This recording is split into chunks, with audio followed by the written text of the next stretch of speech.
Duel mode engaged. Autopilot standing by.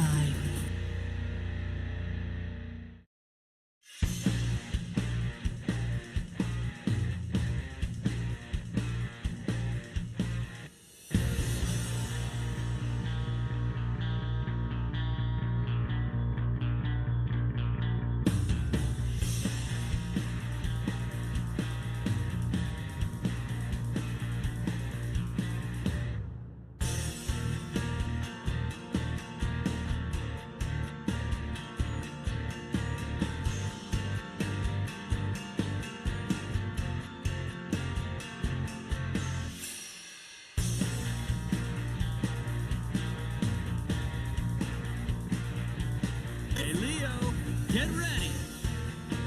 I can't hear you!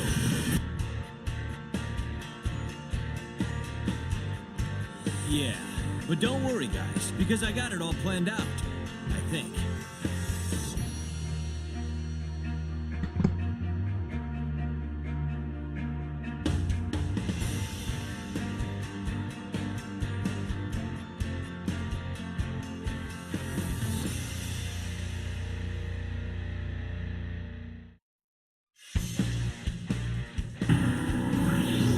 Turbo Duelists. Countdown initiated. Ready, set, duel. Alright. Good morning, guys. Good evening, good night, wherever you are. Okay, can you guys hear me? Everything okay? Before I start greeting you guys.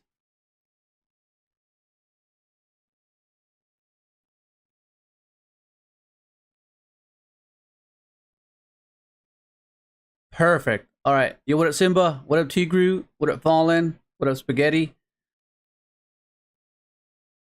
Yeah, pure synchrons. That was a while ago, bro. That was a while ago. That was some time ago. 240. That was like the whole that was like what started it all, like the whole thing basically. When I won that original was Synchron, was epic. It was I'm pretty sure it was Monarch format. It was 2016. That was a good year. That was a good year for sure. Okay, so let's take a look at some of the new cards. Because I'm aware of what they do now, but let's read over all the ones that were announced. Okay, so I'll just put 4 minutes. 4 minutes.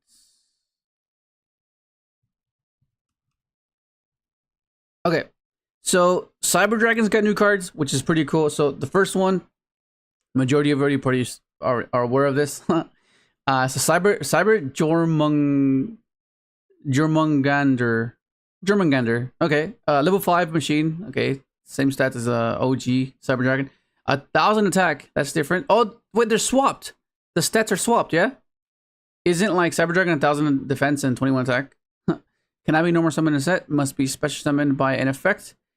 If your opponent controls a monster, you can special summon this card from your hand and take one Cyber Dragon from your deck and either special summon it or equip it to this card. Also, you cannot special summon for the rest of this turn except machine monsters. Okay, so all right. What do you just equipped? Is there a reason for it? Okay, so you can target. You can return one Cyber Dragon you control to the hand. Add one polymerization from your deck to your deck or graveyard to your hand. You can only use each effects of Cyber Jormungandr once per turn. Okay. Because you can't machine dupe this, right? So like, you know? Huh. Interesting. Guarantee poly, you can turn one Cyber Dragon you control to the. I guess what you can do is return something else that's treated as Cyber Dragon, right? Oh, okay. Cyber Dark Worm. I think of Dark Worm when I see Worm and Stardust Worm. Dark level 5 machine effect, 800 attack, 2100 defense. This card's name becomes Cyber Dragon on the field or in the graveyard. Okay, so I'm assuming is this the one you equipped? No, right?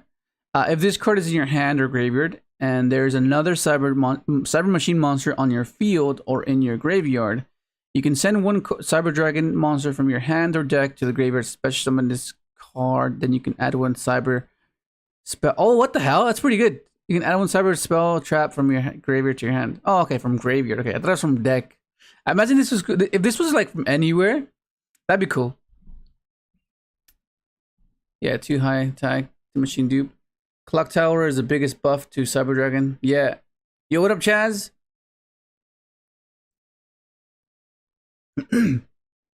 Okay, interesting. You can only use this effect. Okay, so they're all, you can use both of them. Okay, so Life Twin support as well. We'll go Life Twin Leela, sweet. Dark level 2 spellcaster effect, 500 attack, 0 defense. When your opponent activates a card or effect in response to your Life Twin cards or effect activation, quick effect, you can discard this card. Oh, this is like a Fiendish, like for well, not a Fiendish.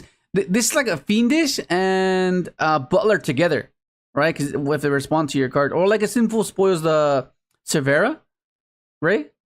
This is pretty cool. This is a pretty cool hand trap. This is awesome. If you control a Kill monster and this card is in your graveyard, you can special summon it. But while it is face up in the monster zone, you cannot special summon from your extra deck except fiend monsters. You can only use each effect of Life Twin the Suite once per turn. It's pretty cool because it's like a built-in cross out or a Call by the Grave. Like, that's pretty cool. Okay, so Evil Twin Kill deal. Light link 1, fiend link effect, 100 attack, arrow right. Okay, material 1 Kill monster. Okay, I like how they're just sticking to their own archetype. It's cool. You can only special summon Evil Twin Kill deal once per turn. You can send one Leela monster from your deck or extra deck to the graveyard. This turn, apply the following effects. If your opponent activates a card or effect in response to your Kill or Leela monster's effect activation, draw one card. You can okay, that's not bad. That's pretty good, I guess. Angel Kaido, the Golden Lord. Okay, this is the Owlet support, right? Okay, so Dark level 10 zombie fusion effect, 1800 attack, 25 defense. Materials: Owlet's the Golden Lord, 1 zombie monster. Okay, seems easy enough. Because the Owlet's traps are considered zombies, yeah? So you can just do it with that. You can special summon this card from your extra deck by attributing 1 light zombie monster you control while you have an Owlet's. Wait! So you don't need poly for this? You can special summon this card from your extra deck by attributing 1 light zombie monster you control while you have an Owlet's Golden Lord in your field. On your field or in your graveyard. Okay. That's not bad. Because like that means like sometimes the issues was like, I guess you can like link away your Owlet's traps or overlay them in just to get into the graveyard, but then sometimes you have to keep them underneath the XYZ. But this way you just make it into this, but does this even do anything good? If this card is sent from the field from your field to the graveyard, special summon 1 Owlet's monster from your deck, extra deck, or graveyard. You can only use this effect of Angel Kaido. Oh, this is Spanish. Ángel Caído, the Golden Lord. Kaido. That means fallen angel, basically. Once per turn. Okay, interesting. Yo, what up, Quasar? What do you want to do, Chaz, bro? What do you want to do? Yeah. I should play Tenpai. I mean, I want to try just the engine and then try to see what we can do with it and just facilitate the seals turbo type of thing, right? Like, I think that's pretty cool. Okay, so that's interesting. I guess, yeah, okay.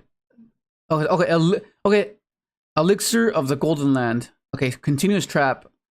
Continuous trap. Okay, you can pay 800 life points and select one of the following effects. Special summon this card as a normal monster, light, level 10 zombie, attack 1500, attack 2800 defense. This card is also still a trap. Okay, so Magician Souls works, I guess.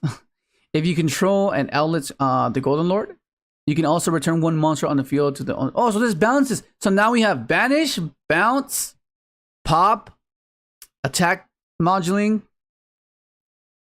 Okay, so this is the bounce. Set one and... Wait. Can you use both effects? There's no restriction, right? It just... You can use both effects. Set one golden land or elixir spell trap from your banish to your field. Oh, okay, it's from banish. Okay, okay, yeah, this is pretty cool. If it's not once per turn, that's like one effect per turn. That's pretty cool. You can pay 500 plays to select one of the following effects. Right? You can use both. It doesn't say like you can't use both, right? Like it doesn't say you can't use both. That's pretty cool. You know? Yeah, I like that. I actually like this trap. It's pretty cool. It's not like insanely busted, but like just based off an attrition standpoint, I like it. I like it. Okay, here we go. Here we go. This is what we came for. This is what we came for.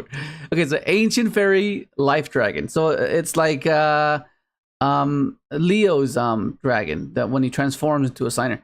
Okay, so light level 8 dragon synchro effect, 2500 attack, 33 defense. That's all 300 more. Is there a reference to that? 33. The reference to that.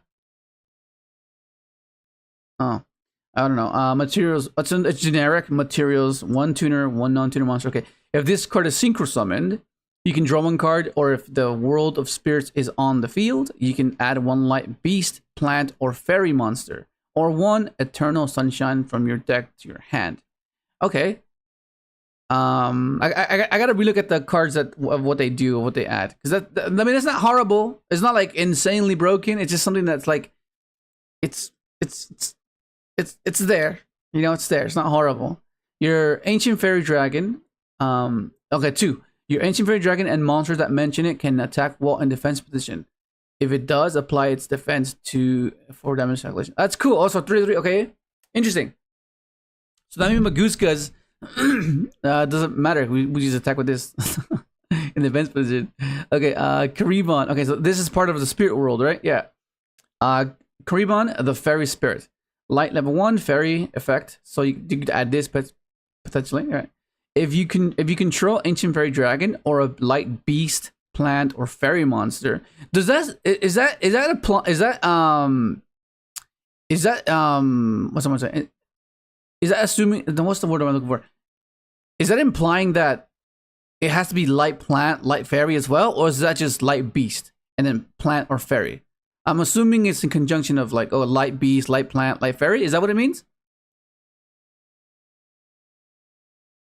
You can special summon this card from your hand. If you do, it becomes treated as a tuner. Oh, what level is this? 8. So that's a 9.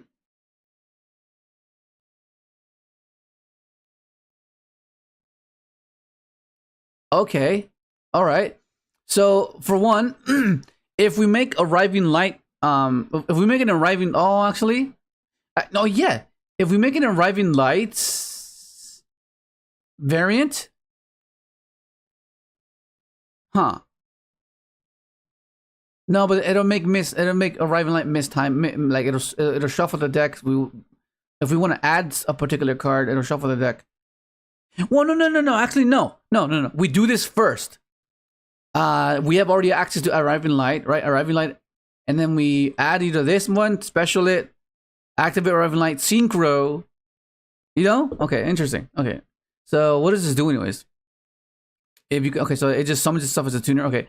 If another monster you control that is either Ancient Fairy Dragon or mentions it would be destroyed by card effect, you can return this card to the hand instead.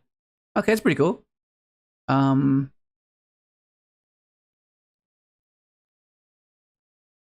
Wait, it doesn't say that. Oh, never mind. Okay, never mind. You can only use each effect. I thought it was like, oh, you can keep spamming this guy on the field. Okay, this is fun. This is pretty cool. Regulus. Okay, so Regulus is Spirit Beast. Light level 4 Beast effect, 1700 attack. Yo, what up, Mellow? 1000 defense. If this card is normal or special summon, you can add 1 spell trap card that lists Ancient Fairy Dragon from your deck to your hand. Okay, so this is like the Stratos, the new Stratos, basically. During your main phase. Wait, this remember special summon? No, normal or special. So we can special this off of Ancient Fairy Dragon, OG Ancient Fairy Dragon, and then climb into this. Right? So yeah. So basically, if we make Ancient Fairy Dragon special this, and then we can somehow add this, special this off of Ancient Fairy, Synchro climb into this, right? And then get the little engine going that way. That's not bad. Okay. If this card is special summon, you can increase its level. Oh no, I'm looking at the wrong one. Okay, so if this card is normal special summon, you can add one spell trap that lists Ancient Fairy Dragon from your deck to your hand. Okay. We'll get to that one. During your main phase, you can special summon one level 4 or lower light beast, light plant, light fairy. I'm assuming they're together. It means light. They mean the light attribute from your hand to your field in defense position. Man, it's a shame there's no light machine, because that means we can special start a Synchron. That'd be pretty cool. I don't know. We'll see. We'll see what we could come up with, Melon. I'm not too sure. What's good is yeah.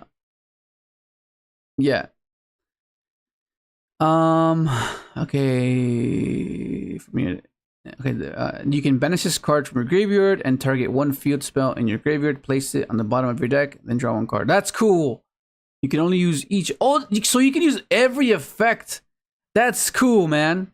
That is very cool. Because you know how sometimes we go Ancient Fairy pop to add another field spell. So this just puts it back into the deck, and then we can keep shuffling the field spells with Ancient Fairy, right? Ancient Fairy pop another card, add the card you destroyed the previous turn that returned by this, and draw a card. That's not bad. That's pretty cool. It's pretty cool. Okay, so this is hilarious. Is it a bunch of little spores? Okay, so Spore the Fairy Cell. 400 attack, 800 defense. Level 1 Plant Tuner. If this card is special summoned, you can increase this card's level up to the number of monsters you control. Okay, so level modulating, that's pretty cool. Okay, so if so basically if you control 2 monsters including itself, you can bump it up by 2, right?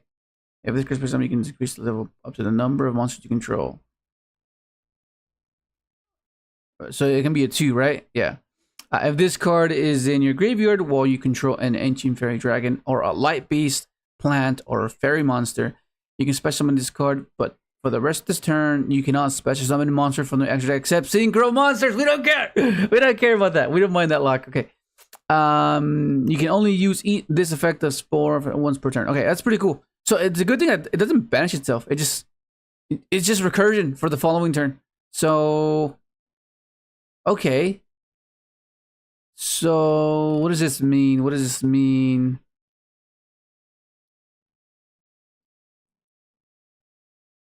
You can add a spell trap. Okay, so let's look at the spells and traps to make much more sense of it. Okay, so here's the world of spirits. Oh, this is a spirit world basically. I don't know why they.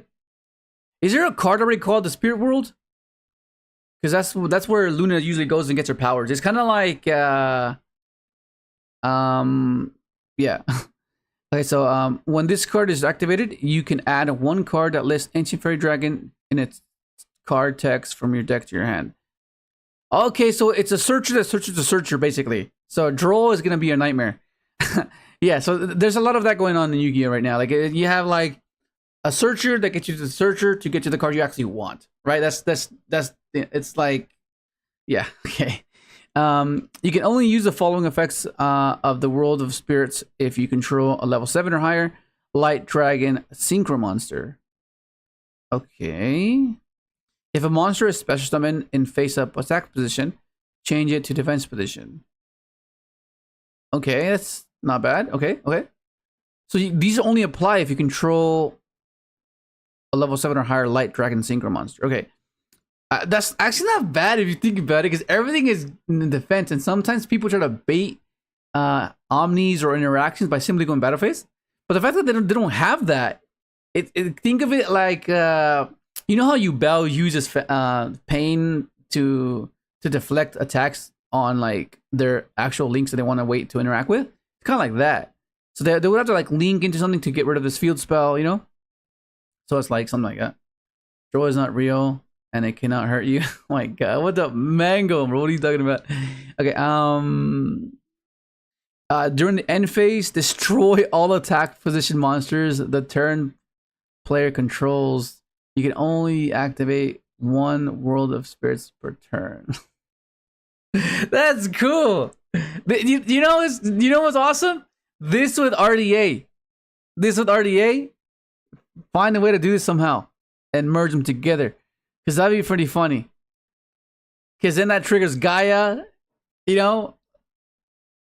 So they can't leave anything in attack position. So that's insane. That's gonna be a very interesting interaction.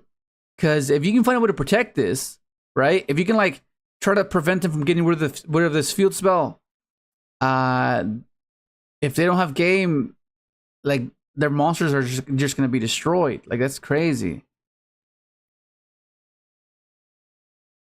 Okay, but the only bad thing about this is that if it'd be cool if it was like every turn search, but it's not. It's just on activation. So I guess. Eternal Sunshine. Continuous trap. Okay, so this is the trap that's like, okay, your monsters gain 500 defense for each monster you control that are Ancient Fairy Dragon or mention it. Okay, so that means these all mention it, right? So how's the ruling? Because I know, like, you know how Crimson Gaia and the Red Zone and Phoenix Golem, like if you have like red, like Hot Red Dragon Archfiend Abyss, like that doesn't apply. You can't use that as the conditions being met. So since it has to actually like mention it, or like you know what I mean? Like, does this meet the condition? Ancient Fairy Dragon, right? So I'm assuming this mentions it. So as long as you have like him on field, this on field, Ancient Fairy itself, I'm assuming that you can use this. Is that how it works? Okay. Okay. Once per chain, you can target one face-up monster your opponent controls until the end of this turn. That monster's attack and defense are halved, and its effects are negated. You can only use this effect of Eternal Sunshine once per turn, or a number of times per turn, up to the number of monsters you control that are Ancient Fairy. So if you have like this one, and this, so you can use it 4 times. Am I understanding that correctly? Right?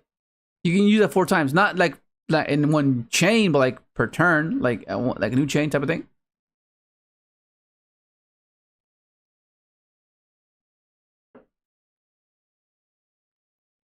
That seems like it is, huh? That's cool. On any new striker stuff. Oh, what is this?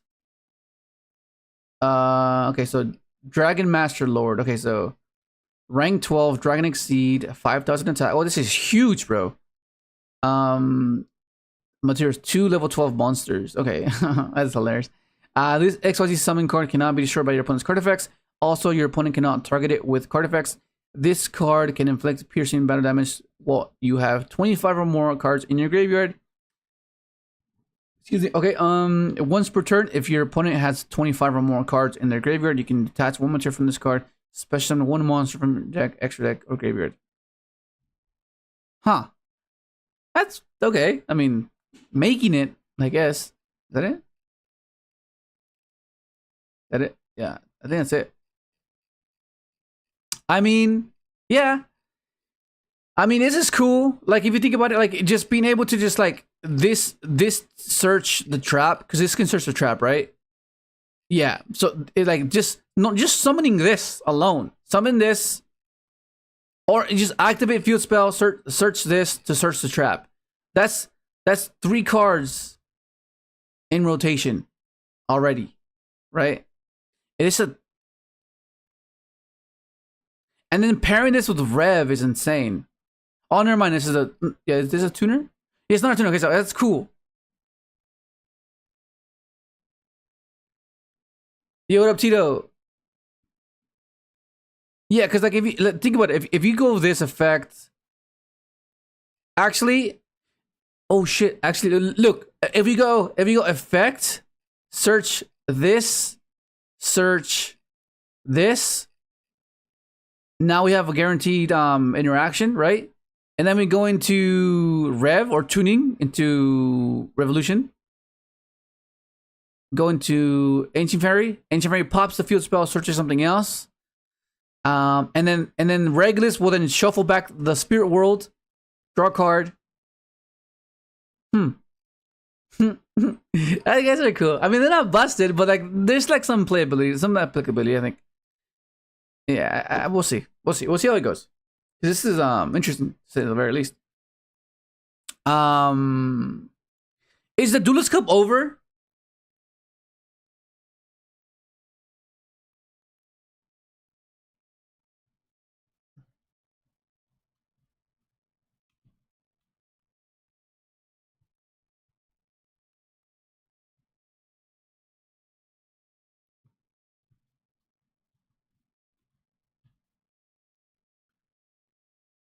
Ends tomorrow? Oh yeah. I mean, that'd be such a struggle to do it then. So what do you guys want to do? Because like Master Duel, we only do it to grind to Master 1, right? And then we typically just move on to TCG. But what do you guys want to do? Let me make a poll. Okay, let me make a poll.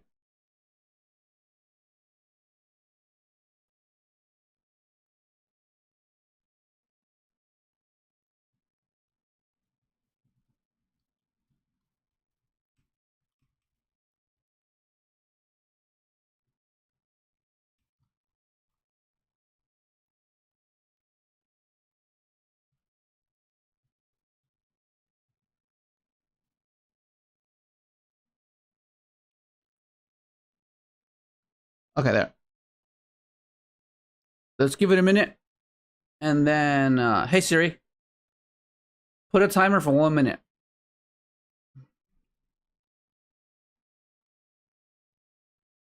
Okay, so we'll do a timer and then whatever we pick, we'll go with that.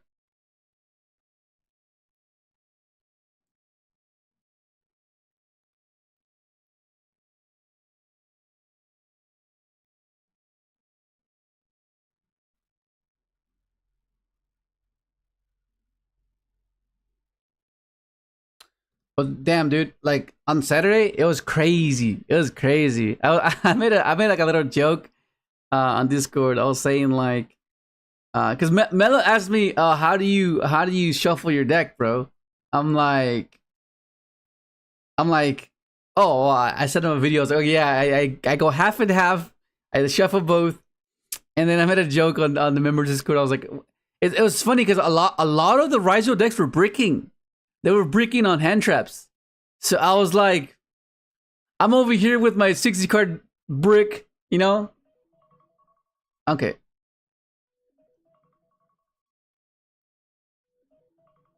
Okay, come on, bros.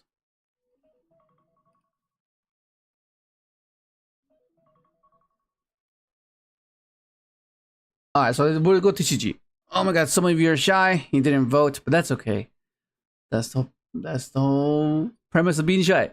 Okay, alright, so we'll open up Omega. Let's open up Omega.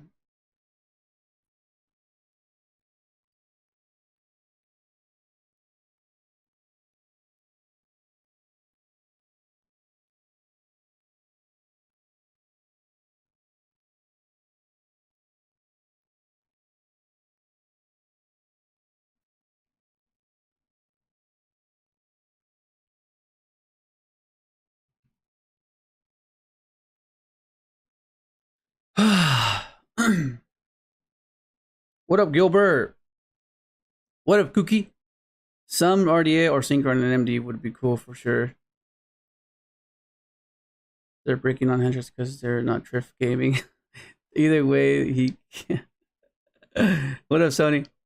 Yeah, yeah, like they would open up like a bunch of hand traps and one starter, and that's expected though, right? That's like initially what you'd expect with that type of approach of deck building. Like you're like half of your deck is going to be hand traps. Like the theory behind it is you draw a mixture of both, but because like you know like yeah. Yeah, it was unfortunate sometimes because I was like, yeah, I mean, you chose to play all those hand traps, so yeah. Don't undermine my win. You chose your deck, bro. I chose mine. They had Luna JPVA do the segment back in the Dark Sign arc at the end of each episode and do a card review with her, bro. Same thing. They revealed the new AFD. Oh, that's cool. My has been a nightmare. Ryzeal Malice every single game. Yo, what up, Game Tav?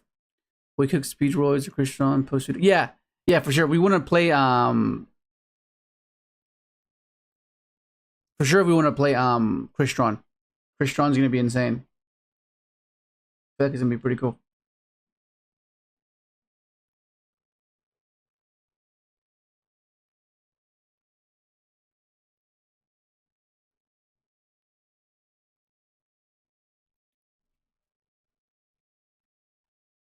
But yeah, okay, so I've taken Adventure Synchron 3 times already to locals. Twice I got top 8, and then recently on Saturday I won. So now I kind of want to show RDA some love because I think that RDA has a pretty good Ryzeal matchup because of the trap variant, of course, because of what Crime can do. Crime can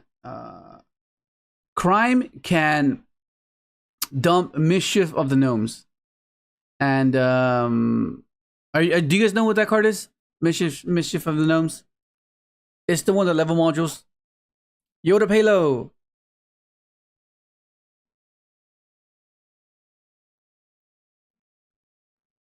Yeah, Christian looks great. I saw it top a big OCG tournament. Haven't seen the same for Speedroids, but they look cool. Yeah, they'll keep in mind regular, special, and new if you can add light bearers at you. Oh my god, we go in floods. Remember, Christian is just 4 letters off from Synchron. It's part. No. Think about it. Christian is part of the Ron family, bro. It's part of the Ron family, so we have to appreciate it. That's the only reason I even picked up the deck because of that. Oh, that's the only reason.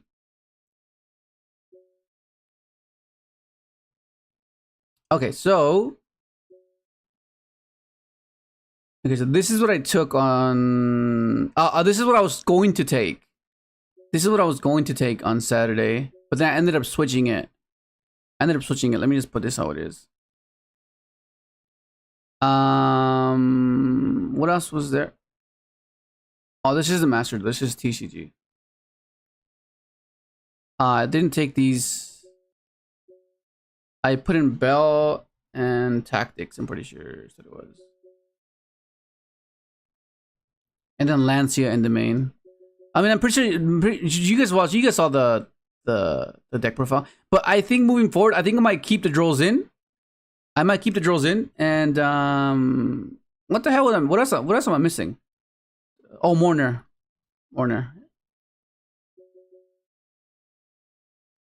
I'll put this here. Yeah, this is what I took on Saturday. And then Lancia was in the side.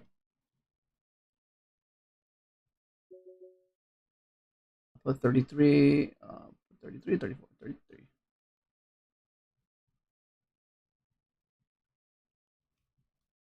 But yeah, I understand, like, cause like the engine is so big, and of course you can get like really peculiar with your ratios, like play like 1 unicorn, like 1 like less planets, you know. But I wasn't too fussed about that. I wasn't like, okay, like come on, like statistically speaking, how many games do you have to do to fulfill that outcome, right? To fulfill that percentile. Like it's like, okay, I mean, if it makes sense, it should be fine. And I only bricked twice. Like it was bad. Like I opened up like Dracoback. Dracoback, Synchron Rumble, Birth, Griffin Rider. I don't. It was bad, bro. It was bad. But every other time, I would deplete my hand. Like I would like draw 2 to 3 hand traps, sometimes 4, and I would have either Synchron access, and then I would top deck into my cash cards or my adventure stuff, and that would be sufficient. Cause like they either didn't have the ask for the Enchantress ad and had imperm, and I didn't really care. So then I would go, okay, activate this, place bounce to set imperm, and he has a monster, they can't use it, and then you know what I mean, and they couldn't imperm my speeder attempt because the imperm's gone. So there was a lot of that going on. Like there was a lot of mismatching interactions. Like where an Ash would have been insane, I didn't have that hand that loses to an Ash, and where an imperm was crucial, my hand that loses to an imperm. You know, so it was like a bunch of that happening, and a bunch of variants. But for the most part, I was just like hand trapping and then simplifying and then just doing that. And there were times where I didn't even synchro that turn. I would just open up cache and adventure, and then I would drop one more hand trap, and then maintain tempo that way. And then eventually I would draw into the Synchron, and then basically combo there, right? That's just generally how it feels. And it's a similar approach to what everyone else is doing, but like in a different manner, because your engine is so big. Like I mentioned before, you could like cut down on unicorns, and you can cut this, and then you know what I mean. But like, I felt like the variance is just there to help you win, because sometimes they might ash this and you don't care, right? Because you have Enchantress and you have Jet access anyways. It's like subtleties like that make the biggest difference, and they get overlooked. And when you're basing it off paper and theory and what you think will happen, you're like, well, okay, I don't need this much cashier cards, but no, there's the reason why, because it's 60 cards, so you want to increase the chances of seeing it as well as much as possible, while using this as bait, because that was happening a lot. They would ash this, or they would ash this, and I would have this. You know what I mean? Like, and then it would like subtleties like that just cause you to win the game. Like I mentioned in the video, there was a game in round 5 against Ryzeal in game 3. He opened up really poorly. He had like a bunch of hand traps and one starter. I ended up imperming his one starter. He passes with set 2, and then I draw, and my hand is pretty bad. I have overtake and hand traps, so I set 3 and pass, and then I imperm again. And I forgot what he does. I think he just attacks and passes, and I draw into this, and then I stop my excitement because I'm like hyped. Because I just won. So because we're on the time, there's like 2 minutes left on the clock. So like it's either I win by time or I win by combo. So what happened was I go, I draw internally. I'm like chill out, chill out. And I shifted that excitement to my overtake flip. I was like, activate. And he's like, what does that do? I'm like, oh, it adds your specials. He's like, Ash. I'm like, hell yeah, activate planet, and then I just cook from there. But yeah, that was cool. This was the minor change though. I was playing tactics over this, but like I said before, I think Edward had a good reason to play the tactics, but for what I experienced, if I kept thinking to myself, if this was draw, I would just win here, because they were searching and adding, and I didn't really care. I only cared what they were trying to do after, and then that's where the draw would have been impactful. And I had tactics in my hand, and there was no way for me to trigger it. And there was times where I was in a position where I needed to like force it, and if I forced it, it would benefit me. But like if I didn't, then I would just be stuck with this tactics in my hand. I'm like, oh crap. I've baited, hoping that you interacted, but you didn't. Now this is kind of dead, and I don't want to be in this situation right now, because I only did this to try to draw or try to take, so it was a bit weird. So that's on the side I think is better, because like you only want this when you know you're going first, and I guess sometimes depending on whenever you go second, you put it in as well, because you could take detonators. So that's one thing, but that's like. That's all like within. It'll vary from game to game, right? It'll depend on whether you how defeated you are psychologically. Like, oh shit, man, I lost game 1. Like, do I then you get flustered and you just put it in because like you want as much going second as possible. Like then okay, but if you're composed, like I guess I don't really need it. But yeah, for the most part, you put it in against a detonator, because you just steal, and then steal Bagoose goods as well, which is huge. But yeah. Like for the most part, draw. Like I mentioned in the video as well. Typically, if you can prevent like 5 searches, Yeah, if you can prevent like 5 searches, that's insane, right? But like the way I was viewing it, and not in a sense of, okay, well, if I don't stop 3 or 4 searches, like this is kind of not worth it. But I was more so pairing it with hand traps. So even if this becomes an Ash, like let's say they go bonfire, right? So then this turns into an Ash, because that means I was gonna stop dual drive anyways with Ash. You know what I mean? So then I'm like, okay, I can Ash something else, and then let this carry over, because that means if they do have any more searchers, like Pot of Desires, and they have all these ads, then this stops that. You know, so even if it's just one more ad, it seemed like quite crucial.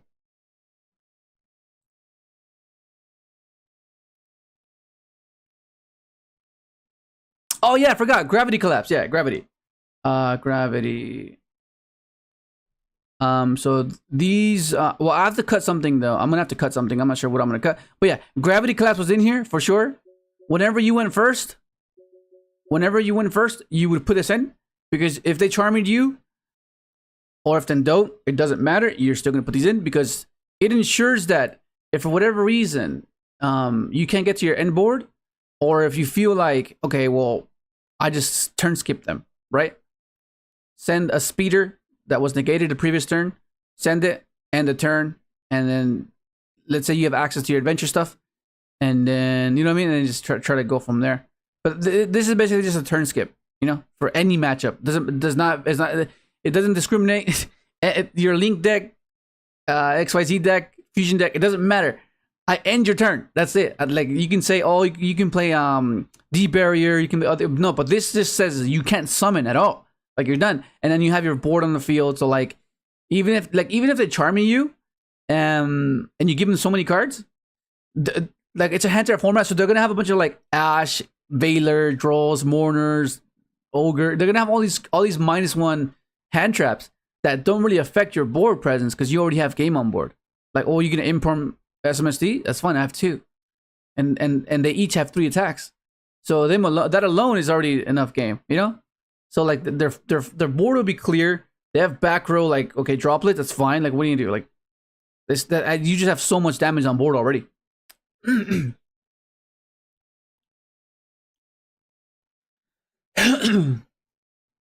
I was making a sandwich and heard Christian best deck. Let's go. The Rum family res up for sure. I'm surprised you didn't break or open up no starters. But I mean, this is something you have to understand, right? Every deck is capable of bricking, right? And the sooner you come to that realization and accept those terms, your deck building fundamentals will just get better, because you can't be like, oh man, like, you know how you have what's that term that writers get when they just can't write a story, or they can't write, what it's called, something. What's it called? Is it analysis paralysis or writer's block? Yeah, there we go. Yeah, right, there you go. Yeah, writer's block, where you're over analyzing and seeing all the ways you will lose, that you disregard the potential outcomes that can cause you to win. You know what I mean? And that's what I'm doing. What I'm seeing, being an optimist, I'm seeing 3 hand traps and combo, bro. That's what I'm seeing. Everyone else, they're seeing, fuck, well, what if we draw a bunch of hand traps? Fuck. And what if we just draw all the synchrons? Damn, we just lose, bro. It's the dichotomy of the situation and perspective, right? It's how you view it. Like, of course, there are times where like we will see this. Of course, I'm not saying it won't happen, but I'm just saying I choose to go by the intent of what I want to happen, right? Because to a certain degree, you have to like be like, okay, yeah, well, this is a bit too much. You have to kind of pull it back, right? Like there are those instances, but for this particular build, it's not too outlandish. It's not too crazy. Like, just think about it. What's the objective? The primary objective is resolving speeder, but like, how is the deck meant to function? Draw 2-3 hand traps and your 2 card combos, right? And depending on what hand traps they have, because it'll vary. Like I mentioned earlier, they're going to have Ash when your hand doesn't lose to Ash, or they're going to have Veiler Imperm when your hand doesn't lose to Veiler Imperm because you lose to Ash. You know, so you're trying, like, that's the variance, right? That's the variance, and that's just basically what I'm abiding by. Should call it duelist block here. What if Obsidian does alert duelist block? You just ball at the end of the day. Knowledge is power. Yeah, for sure. Insightfulness is huge as well, because that's part of the variance that you'll for sure lose to, because you might nib at the wrong time. Because that's what I was doing last week, last 2 weekends. That's what I was doing. I was dropping the nib at the wrong time. I was actually in the wrong thing. I was imprinting the wrong thing. I was mourning the wrong thing, and that affected my results. Because looking back at it now, and the insight that I have now on the new decks on Ryzeal and Malice, I'm thinking to myself, what the? If I held it here, I would have just won. You know what I mean? Like, it was just, I'm like, oh shit, maybe I could have won again. Maybe it could have been back-to-back wins. You know, maybe. Who knows? That's a bit ambitious, but you know, more better than top 8.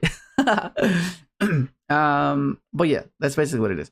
But keep in mind that not every deck can apply this this theory, because this is only, you can only apply this to Rogue, right? It's like going back on this, because okay, so Rogue has to abide by obscure strategies, because you can't rely on your deck's efficiency, right? Because you're not going to be as efficient as the top deck, as a meta deck, because otherwise you yourself would be a meta deck, right? Then you wouldn't have to abide by these weird approaches, you know what I mean? Or settle for less type of thing, or require your deck to play cards like Junk Servant, Trail, Illumination, to elevate your sequence, right? To make your convoluted lines be the reason why you win, right? Because that's generally how you win. Because when you play meta and you're aware of where to interact, where to stop it, it becomes a game where do you have the answer or not? Whereas with these convoluted rogue decks, it's, do you know what I'm doing or don't you? Because that's where I'm going to win. Because if you don't know what I'm doing, I'm going to get to a point where your interaction becomes mediocre and it's going to be too late and I'm going to win because of it, right? So those are the differences when you interact with a meta deck and you interact with a rogue deck. And that's why rogue decks are so fun. Because in your mind, you know exactly where to stop yourself. So you're like praying, oh, please don't stop this, because if you don't stop this, I win. And that's the exciting part about a rogue deck, because you know that they don't know what the hell you're doing, and then you win, and like, hell yeah, bro. And then they're gonna undermine you. Oh my god, if I knew to stop you there, you would have lost. Of course, but that's the point. That's what I'm using to my advantage to win. That's the whole purpose of this. You know, that's the whole point. And that's the advantage that rogue decks have, which is makes them fun, and why meta gets a bit boring. Because you know how to interact with it, you know what exactly to do. It's the same thing, you know. Whereas sometimes they might interact at the right time. You enter this weird grind game, and then you get a second attempt where they don't know where to interact, and then you try to capitalize again on a suboptimal interaction. You know.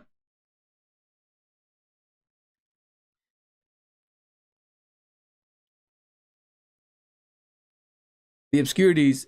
It does get challenging when you play the same deck all the time, though, since people naturally learn. Yeah. There was a original last week where one of my mates impermed a speeder out of Stardust effect. Yeah, dude, that's always the best thing. Like, you mean they're both unaffected? Yeah, bro, they're both unaffected. Okay, I gotta timestamp that one, because that's a pretty good nugget there to. Let's just say it was, what time is it? I'll just put 44. Yeah, 44. 44. Insight. Full.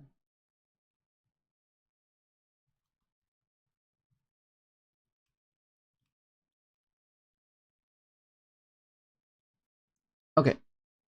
All right. So all right. Do you guys want to do a few games with this and watch me actually play it, so you guys understand what I mean? If I fucking lose, I'm gonna be fucking pissed. I'm gonna be so pissed. Oh my god. Yo, what up, Preppy? I'll be having fun once the AFD comes out to TCG. I already seen lines with Synchron. Hey, Preppy. By the way, any replacement for Fenrir in this build? No. There's no replacement for Fenrir. Fenrir is a crucial part of this deck because it's self-sufficient. You can do because sometimes you simplify the game state to the point where having a Fenrir banish the remaining cards on the field be enough, right? Like let's say you I don't know, you draw them imperm mourner, okay, and it's simplified. You summon this, attack, banish, and you have one more hand trap. Now you have a banish and a hand trap. So in a simplified game state, that's where the deck shines without having to synchro, right? Because otherwise you just play any vanilla and that's not gonna apply the same effect, you know. So that's what you can't. There's no supplement. You can't supplement Castira, Fenrir.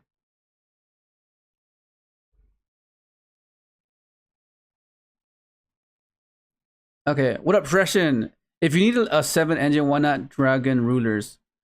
Because we don't want just the engine to be facilitating the synchro attempt. We want self-sufficient cards that we don't require to synchro with them, right? Like if you open up just the cash cards with hand traps, that's self-sufficient. You can rip important extra deck slots. You can set up the birth, right, to make it kind of weird for them, assuming they have spells to search and they have stuff in the graveyard, that stuff. Spot removal with this, you know what I mean? That's why you don't just want a 7 just for the sake of having a 7, because you know, like these are self-sufficient, right? But because when did you write that?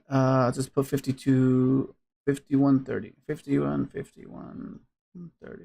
Okay, so so this is the deck's meant to function. Self-sufficient, non-engine, non-tuners. But the issue with that is these are not overwhelmingly powerful, which is where the Synchrons come into play, right? Synchrons are meant to elevate your non-tuners, right? Because these are okay, it'll get you by, but you want to solidify and capitalize the following turn after you've simplified the game state with these cards, right? Like you Omni, you negate something, you hand trap them, and then you spot move, and then since you didn't draw combo initially, you hopefully draw into it later, and then that's where you just go swarm, right? That's generally how it works. Like if you don't have a self-sufficient engine to pair with the Synchrons, it becomes very glass cannon, right? You know what I mean? It becomes very yeah, it's very fragile.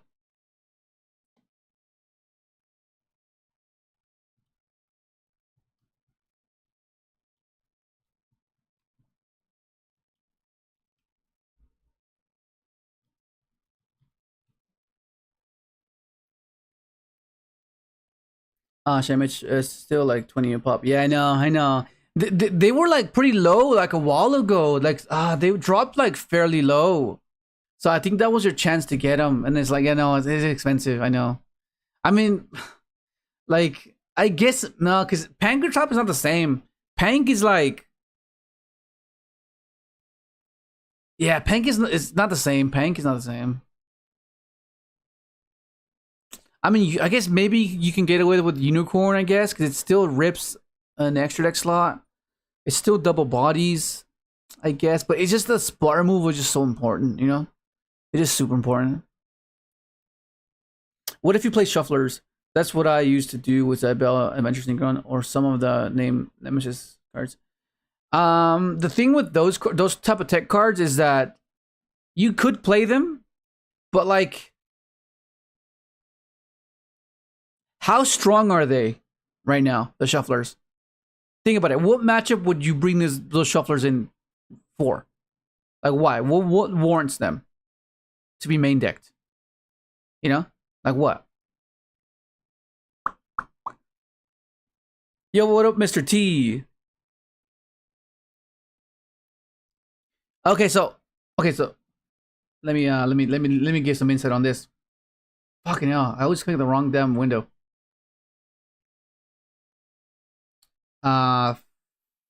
55, 30. 5, 30. Okay. So Mr. T, you are a pessimist. No, I'm kidding. No, okay, so if you just joined, then I went over the fact of some of the issues that the deck might be able to have. And understanding like, okay, there are times where you just hold things or you don't go for a particular play because you know that you just lose. So for example, if you have trail, for example, and you have overtake, you don't necessarily want to go for speeder there because you just lose to one interaction. So what do? You pivot into Excel, right? You pivot into Excel, giving you a token, then Excel can dump the Stardust, at which point you go, okay, now I have a token, I have access to Stardust now. So what I can do is I contribute let me just show you. Because some of these things come up a lot, right? They come up a lot. Okay, shuffle. No.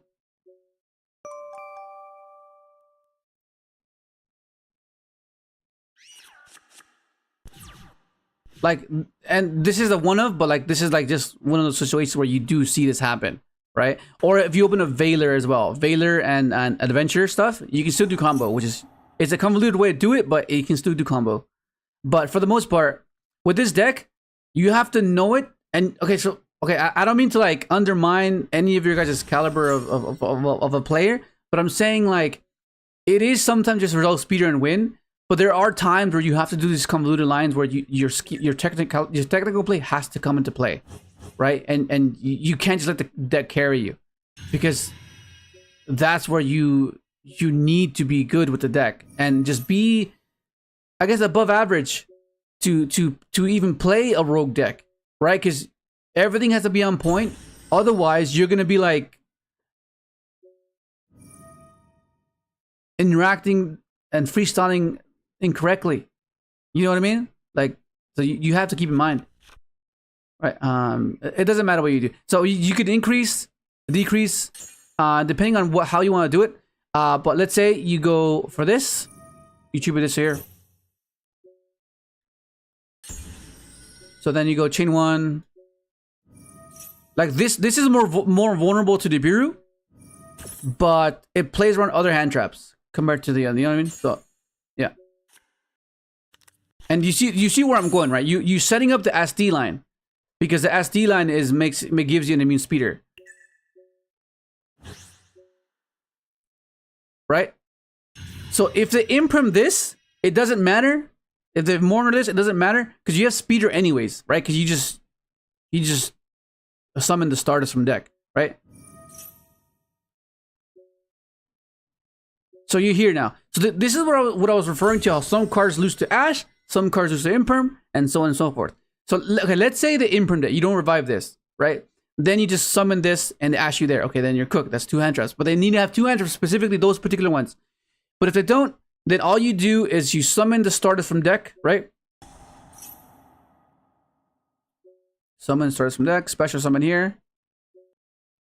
And then you have immune speeder here, right? Or if they ended up ashing this, then that's perfectly fine too. Because now all you do is you just increase this. Increase. And you go into the spatter. And then let's say this Stardust didn't summon because they ashed your elimination.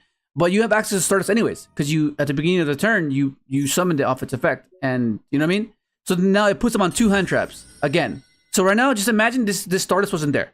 Okay, just imagine the Stardust wasn't there, and you have to understand these lines to properly have all these options at your disposal. Because if you don't know all these things, you'll miss out on them and you'll lose, and then you'll gather the conclusion, oh, this deck bricks. You know what I mean? When you could have done something like this, you're like, oh man, my hand was this and this. But like, you need to know all these niche lines to fully play the deck to its utmost potential. You know what I mean? Did you get that, Mr. T? Nice to hear. But yeah, that's generally what it is. Okay, we lost the Deba Star line to OG stuff. So yeah. Well, if you think about it, even if it isn't at good in matchup, they still let you cycle cards. Yeah, That battle was a big hit. Yeah. What do you think about Garden Rose Maiden in the X? Okay, so Garden Rose seems unnecessary unless you're doing a particular thing. Right? Unless it's a particular combo. Hang on.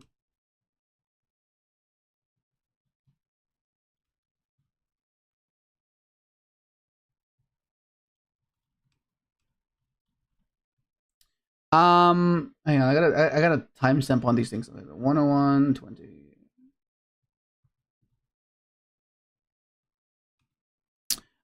Garden Rose Maiden. Garden Rose. Okay, so if you guys remember, if you guys watched the video like I think it was last year. I'm pretty sure it was last year. I remember like because me and Raph were like on Discord a while ago, like so long ago. We're trying to find lines and finding and it came to the point where we needed her to fulfill the end board, and that's the only reason you would play it.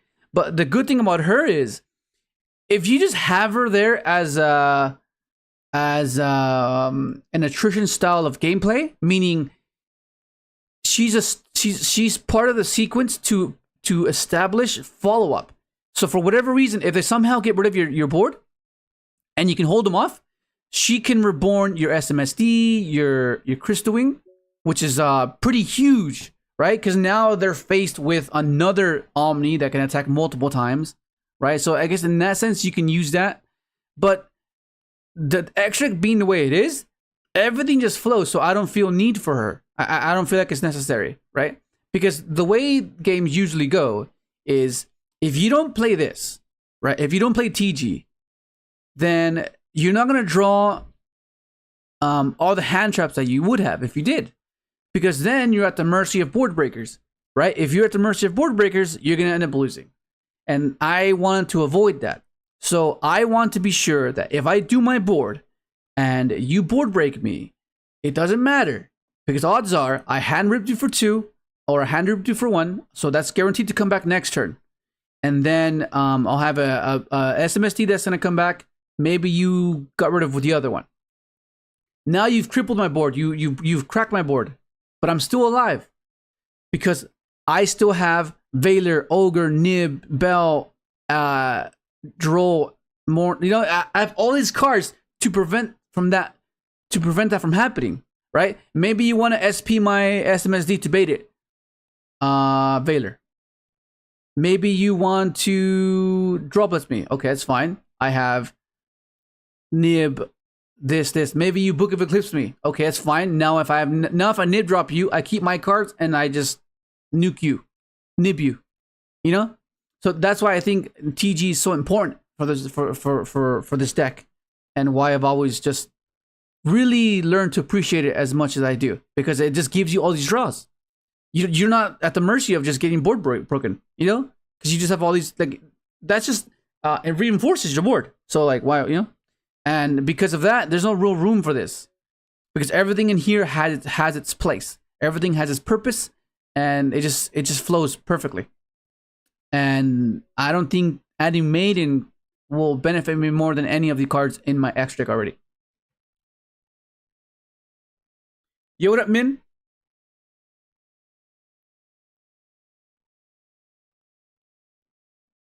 Okay, so yeah, so if they imprimed your SD and I had Jet on field, you could quick synchro, so they would not be able to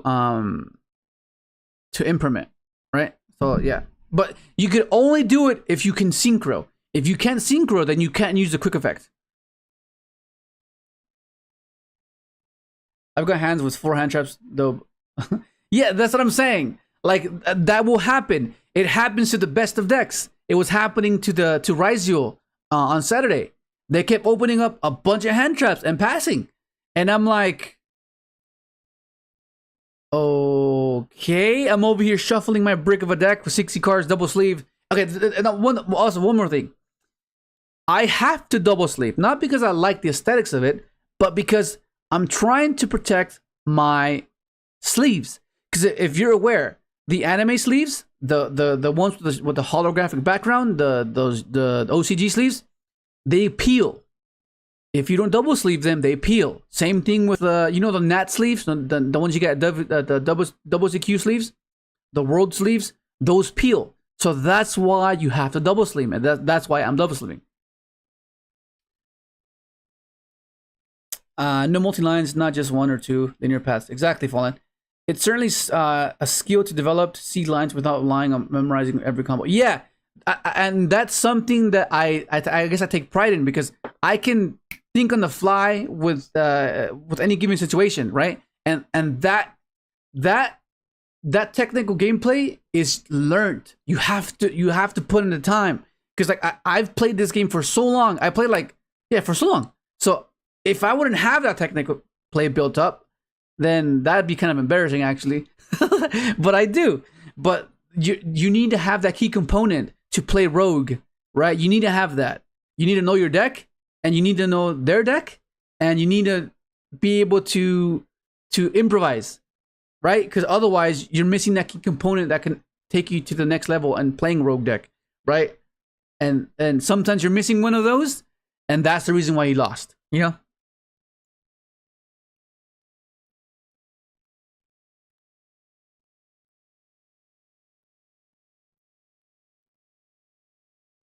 No, you'd be surprised. Typhon's a real card. Typhon versus your board? What do you do versus Typhon? They summon Typhon on your board. What do you do? Right? Like, they just bounce your shit? You know? But I have Valor, so I don't really care.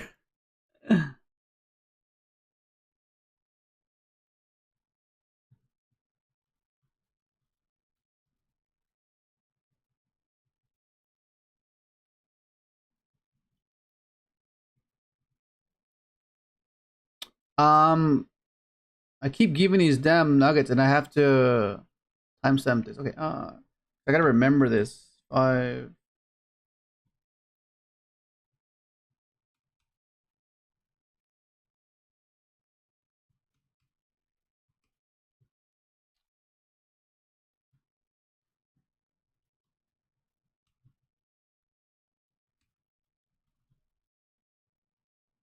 Okay. All right. So let's hop into a few games, just so you guys can see the way I play with it. But as I said, if I fucking lose, I'm gonna be so annoyed. I'm gonna get what you guys are saying. I'm gonna break into like a bunch of hand traps. Let's be real. If you pop off, you are always winning anyways, especially people not running regular. Yeah. Well, no, it depends, right? But yeah, like majority of the time, if you resolve speeder, you're most likely winning. But ensuring that you have a backup plan guarantees that you'll win, right? It guarantees it. If the extra deck was 20, of course. Oh hell yeah! If we had a 20 extra deck slots, that'd be amazing. Leo, do you ever see yourself playing meta? Okay, so I had this conversation. I think did I have this conversation with you guys before of why I don't play meta? Because I have the meta years ago. I like when Black Moon was the best deck, when Dino Rabbit was the best deck. What else? What other deck? 109, 20. 109, 20. Okay, so the reason I've kind of shied away from playing meta is because meta is the best because it's efficient in what it does, right? So you're always going to be superior to the rogue decks, right? So that's without question. But when you get paired against like another meta deck, and you get paired against a similar caliber of a player, it just turns to like, does he have the interaction to stop me? Because obviously he's not going to make a mistake. He's going to know where to interact. So you're basically comparing hands. There's no obscurity to it, right? Very very rarely will you have this like this instance where there's like this clever gameplay. But for the most part, meta is already pretty well refined, so there's not much deviation from the objective. So it's either they have the hand trap that stops that particular sequence, or they don't. And I don't really like that. I like having obscurities and then not knowing what I'm doing, right? And when I don't have that, it feels like I'm not really losing. I'm not really losing because I'm incapable of doing something. You know, it feels like I'm losing because I'm just bound by by the threshold of the deck. Does that make sense? And I don't really appreciate that. Like, it's cool. Like, if you want to play meta, because winning is fine. Winning is cool. Oh, of course. Everyone wants to win, of course. But when you win enough times, because like you're like, okay, now what? Like, now I don't want to win this way. It just feels hollow. It feels like why am I actually playing the game? Like, why did I play the game in the first place? It's for the excitement of having these insane games, right? That's the whole point, you know. And that's basically, I guess, if I were to like describe it. What's your tuning target with Mash? What? What up, Florian? Your deck is literally a heavy brick. It can be if you open up a hand trap. Yeah. My cards are be bending with those sleeves. Oh my god. I mean, 60 cards like nothing. Freaking dude. If you have big hands, shuffling a 60 card deck, it will be no problem, bro. The downside to double sleeving like that is a struggle of shuffling. Yeah, for sure. For sure. Open the grass and branded fusion. I'm balling. You show that pesky Typhon, you're imperm. Hell yeah. What up, Chans? Chans V? Have you found your enemy sleeves get damaged even if you double sleeve? No, hell no. Oh, I think I know what your problem is. So, okay, so let me show you. I'm assuming you mean from the bottom. Okay, so that's why you need to get Dragon Shield, because it overlaps. If you don't, then you're gonna have the issue of this. Cause okay, so you know how look at it. Yeah, I know exactly what you're talking about. Cause that happened to my my Nat sleeves, where the bottom just got ruined. The bottom just got ruined. But let me show you what I mean. I'm pretty. This is what you mean, right? Okay, so if you can look closely, here, let me Fuck, what were we talking about just then? So I can timestamp this. Well, oh, well, I don't play meta. Okay.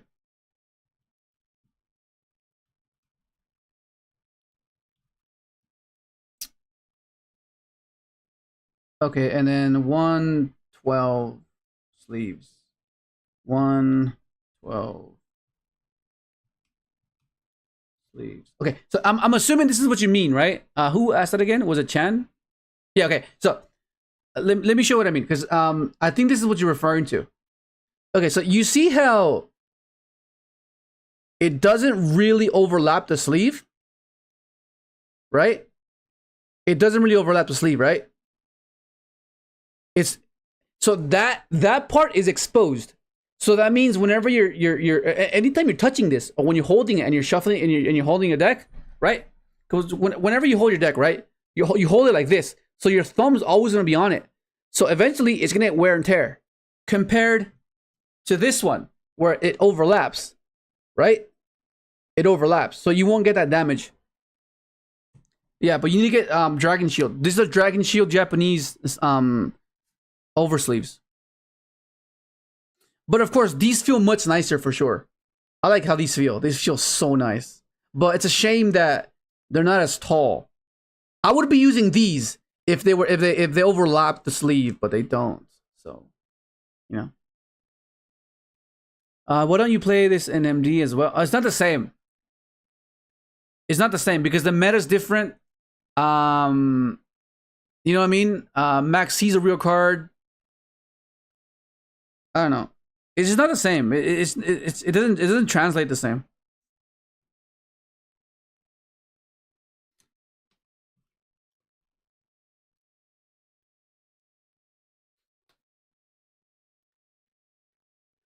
I'm playing and enjoying Malice, my favorite link deck. I wish Vanquish though had more links because it's my favorite deck. Yeah, Malice is pretty cool. Thankful for your reply. This deck is also my main deck in every tournament I participate in. I watched all your videos, love them. Thank you, bro. I know how to play safely myself, but I always prefer it. Extend over hand traps. Yeah, okay, so the reason you prefer, okay, for those of you that don't know the difference between extension and hand traps and simplifying, is you're basically equating an extension for an interaction, right? 115, 20. 115, 10.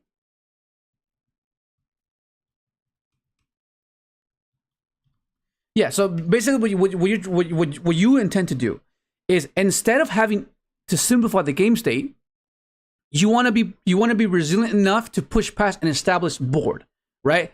So let's say like the best hand this deck can have possibly is access to your cash cards, to your enchantress, to your overtake, right? That's like ideal. And instead of me using hand traps to try and simplify the game to allow these to be better than they actually are, because although these are good, but they're like into a board right now, like it's not gonna be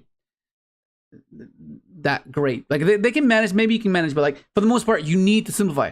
But because they're not the worst, you want to be able to extend past an imperm on or an ash on this. So let's say you want them to ash something else. So now the variable becomes, okay, so now I have 2 cards that can that can bait ash, but I can bait it in any way I want. So if I want this to be ash, I'll do this first. But if I want this to be ash, I'll do this first. And that's what you're referring to. Like, you don't want to stop them. You want to, okay, well, I want to extend. Because like, what if I draw into the hand traps and I don't see combo? Because that's one of the issues with this approach, where you do stop them, you do simplify the game state, but you can't capitalize, right? That's what you're trying to avoid. And that's, I understand that perspective, because it's something I've come across as well, where you don't get the card you want. Like, there are times where you have overtake and you draw into another hand trap and you just lose because you needed to draw Fenrir, or vice versa.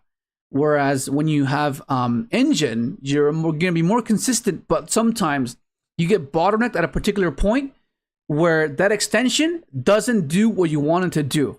Does that make sense? Because sometimes you might not bait the ash, and you get to a particular point where, okay, well, I can't do anything else but go for speeder. You know what I mean? And you get bottlenecked, so it defeats the purpose of why you even play that extender, you know? Thoughts on Kamon's new Synchron deck list with Fiendsmith? I saw that. We reacted to it. I felt from just off seeing it, I felt like it's cool. It's innovative. I like the little Fiendsmith little line you can do, but I feel like it's unnecessary, because it's the same thing as I described. Is you're gonna get bottlenecked at a particular point, right? So but the benefits of Fiendsmith is, they might not know that you're playing Synchron, so that will bait the ash, or they'll bait, do you see what I'm saying? And that's where the benefits come from. Same thing with this. Sometimes they ash the planet, and you don't mind, because like, you don't care. You already have access to your Synchron and your Enchantress, right? Because that's generally what happens. Let's say you open up Enchantress, Planet, and Overtake. Which one do you care for it being Overtake or ashed? Which one do you care? You care about Overtake being ashed. So you bait with ash, with Enchantress, and you bait with Planet, right? But then, right, it comes a point where the ash will become mediocre, because by that point, you're going to get access to your Omni, which can stop the ash, right? So that puts them on another hand trap, which you can play around, because if they stop the SD line, then you just pitch for Jet anyways, right? Like, that's just how it works.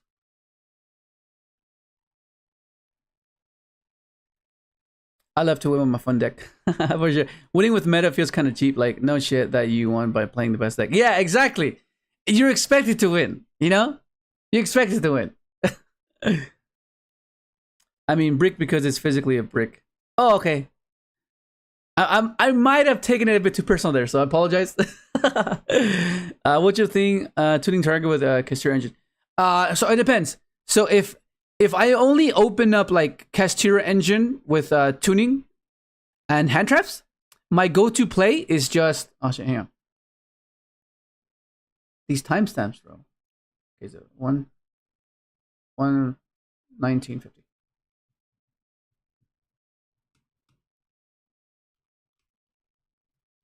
Okay, so my tuning target with Castures is if I open up hand traps and Castor, all I do is tuning for Jet, special Fenrir. Well, first you don't do this. You search with this first, right? Because then they'll kind of anticipate what you're trying to do. So you go this first, search unicorn, tuning. You go for Jet. You then go Jet, summon, go Omega. You use the effect of Jet to search for your junk servant because you're not going to go for speeder there. We're not going speeder. You then use Omega effect, banish. You cleared your field. You have Unicorn in hand, special Unicorn, effective Unicorn. Get Birth. Birth revives this. And then you pass on that. And then you have hand traps with a one hand rip. And it doesn't seem like a lot. It doesn't seem like it's overwhelming, but it's enough. You'd be surprised how much that is. Like, that's pretty insane. How much that can get you by. But if you open up with Unicorn, that's different. You go for Rev, and that sets up your changing setup, right? You go Unicorn, search Birth. You tuning into this. You go into changing, right? You go Mill for Rev. You go Birth revive this, and you either leave it on field or you go for the Omega. So now you have changing Omega with hand traps, right? And you can interact with your hand traps at the right time to ensure that the banish off of changing is huge. Is a huge impact on the game, right? It's not just like, oh, banish. You have to time it properly. This is what I was referring to. Every given situation is gonna be different, but you have to time it properly. Or you can go into AFD, revive this, go into Omega, and do the play I was talking about with this card post game 1, of course, because that's a pretty good setup when you open up this Jet and this, because that means you have the AFD line, and you can facilitate the gravity collapse by tributing the Stardust that you synchro off AFD, because you're gonna make Omega with Jet and the Unicorn, right? Because you're gonna rip from the extra deck, you're gonna possibly banish. That's why you left it on field in the first place. Yeah. Leo, on all seriousness, how huge do you think one level leader can be? I've always said this. Even one level leader will be huge. Let me freaking out. 123, 122, 50, 122, 50. Okay, so level eater, this little guy will be so huge, because you know what that means? That means tuning just got insanely better, because we can play this guy again. And the fact that you can preserve your normal summon, which is something Synchrons love, because all of these Synchrons are not that great. Except, I mean, this one, you have to discard it to summon it from the graveyard. This one, I guess you contribute to special, but you kind of want to preserve the tribute so you can have trail in the graveyard, so you can have two bodies. Rev, it kind of solved that issue where you can synchro with your hand, right? So like they're not as crazy, but you want to be able to preserve your normal. So if need be, you can normal summon these. So this maintaining that aspect of what we're trying to do is insane, because this can be two things. This can be the jet bounce, which if you guys played back then was huge. Being able to bounce a back row, bounce a trident, bounce so many things, or basically bait interaction is huge, right? And then if you put a multiple, that means you can still attempt to do the speeder line without having to use your normal summon, right? Which then would mean that the double variants become so much better, because you get to preserve your normal summon, and that leaves you open for a normal summon, which is junk, right? But yeah, that's why I think it's good. But I mean, of course, it's not gonna be insanely like, oh my god, it'll be like tier 1 or tier 0. It's not gonna be that. But it puts us in a better position. But because Bistus are a thing, Crow's still out there. Crow's always been level eater's nightmare. You know, just being picked apart by Crows has never been fun. But now that Bistus are a thing, they can easily banish it. So, you know. But I think an errata would be insane if they go errata this into synchro locking you. You know, that would be. We would not care. We would love that. I can't even shuffle my double sleeve 40 card. Bro. Fiendsmith Synchron. Yeah, you don't really. Okay, so you don't really use the Fiendsmith to link in or fusion. It's just it's just materials, right? It's just that's all it is. Edward came up with a list where he plays an arriving light package. It's pretty cool. Yeah, they play speeder. For me, there's a type of fulfillment when it comes to playing rogue decks that I don't get meta. Yeah, you don't get meta. Yeah, I have the same usage sleeves. Oh, nice, dude. Dragon Shield oversleeves are so good, yes. But they have to be the Japanese sized ones. Personally, I find very few meta decks interesting. Yeah. Well, because think about it. They're meant to be simplistic because they're trying to garner attention of newer players, right? Because if you got a newer player to try to learn this, they would have to have a very specific mindset to want to be excited to play this deck. Because we gradually became in love with this deck, right? We had to like baby steps into it, and then we've had so many variations over the years that we've established our appreciation for this deck. But if you give a newer player this deck, they're gonna be completely overwhelmed. You know what I mean? Unless they're like optimistic, because like as of now, there's a lot of pessimism in the world. So like they're gonna be, oh no, I lost, I lost. So they're gonna disregard it and just be, oh no, this deck sucks. You know? I mean, that's just natural. It's natural. So yeah.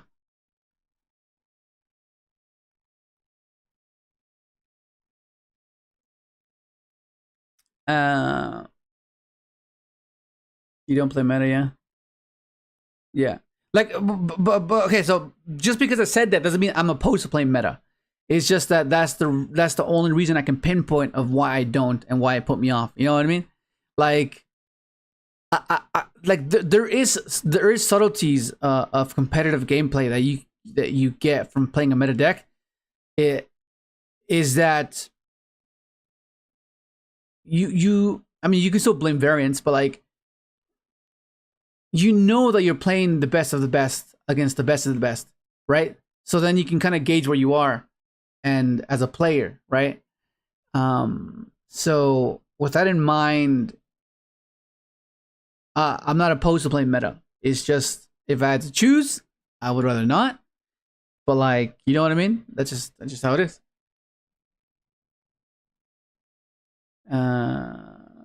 The only meta that I've enjoyed playing was Branded Tier. Yeah, they fray. Dragon Shield oversleeves. Yeah, I call things like Branded Tier off meta. I mean, if my favorite deck becomes beta,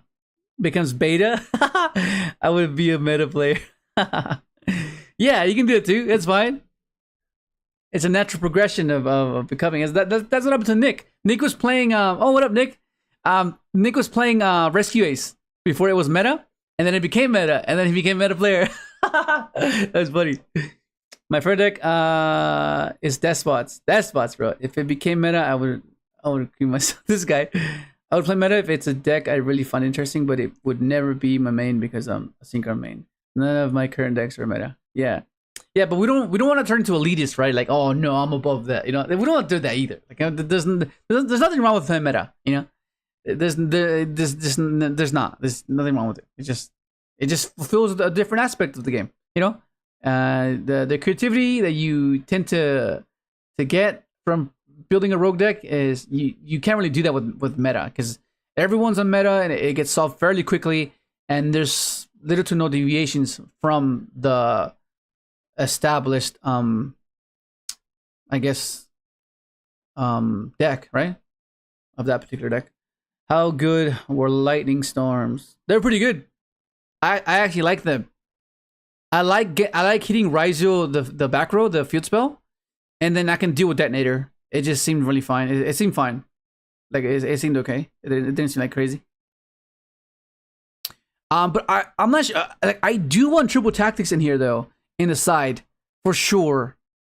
But I'm not sure what to take out because like everything seemed really good. Like I don't want to play without Lancia. Lancia it's just too good versus Malice. I feel it's not very popular right now. Yeah, but no, I get it. But like, it's just like, think about it. if you storm a Malice player, right? They have to summon everything now, and then I don't really care. Like all their interaction is on their traps, right? So I just storm them, hit their back row, right? And then play. And then now it's a matter of what hand traps do they have, or what hand traps did they draw, right? Quick draw on Lebuter is a speeder, yeah. And we main Diablo Mantis. Yeah, Diablo Mantis, for sure. No, there's a level 8 synchro that can dump Lebuter. Yeah, Fallen just said it. Plus XL and Lebuter. Yo, what up, Crimson Omega? Cyber Dragon got support again. Maybe Synchron next. Maybe. I don't know. We'll see. Oh no, a Synchro lock. Whatever we'll do. I know they can errata a card right now with Synchron lock, and the card will be perfectly fine in the game for sure. Yeah, you cannot be used for material. Yeah, that'll be good. What up? It's not. What up? It is not. Yeah, Arriving Light can be used in a deck that isn't pure Synchrons for sure. Yeah, those are the decks that usually play like Seals, SP, Typhon, stuff like that, which is nice. Not bad.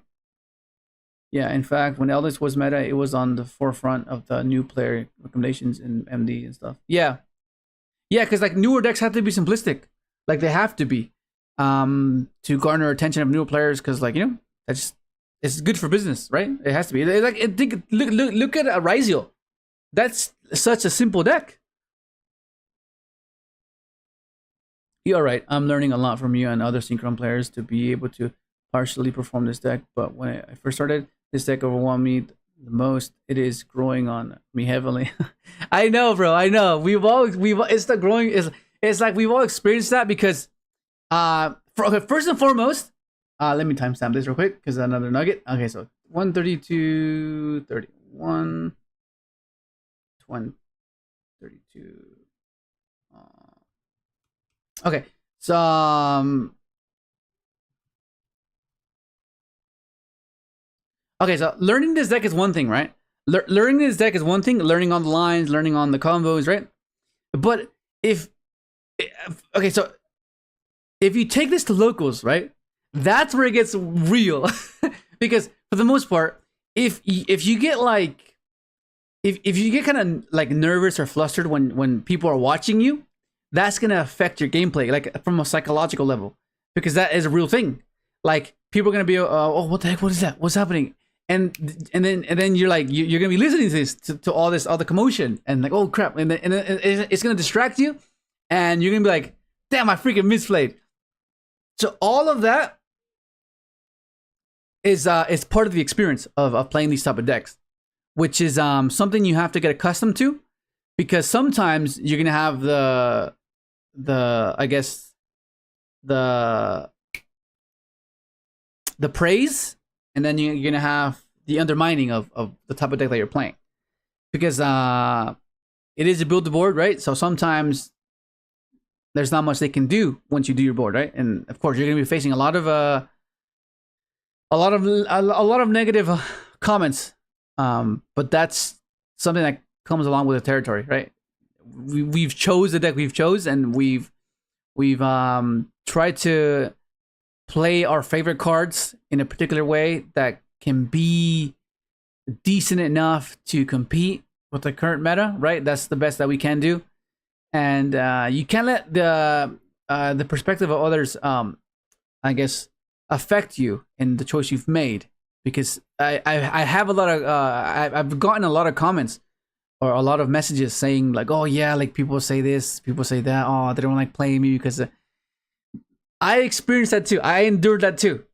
You just have to ignore that. You just have to, like you just have to ignore that. But when you get praised for it, that's what you care about. Getting acknowledgement, like, oh, that's so cool. That's why you do it. And that's the joy of this deck, right? That's the joy. Because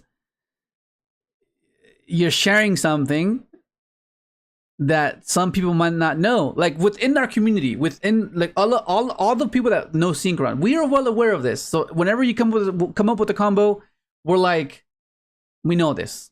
Okay, we know this. So yeah, it's fine. But other people don't. Some people just don't know this deck.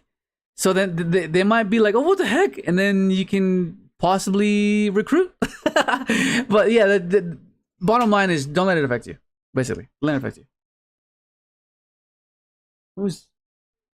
Bro. What are you doing? Oh my god. What?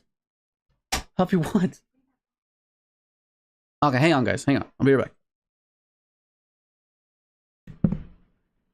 back. Someone keep track of what I was saying. I lost track. I'll be back.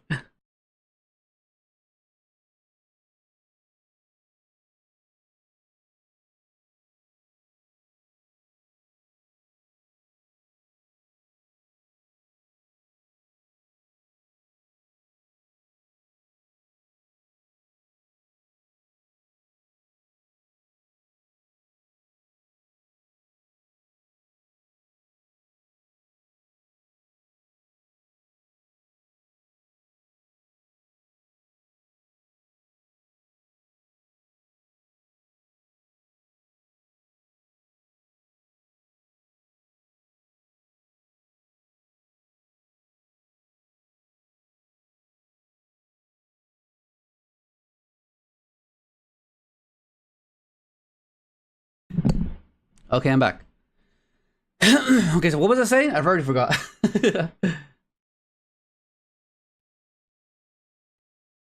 um,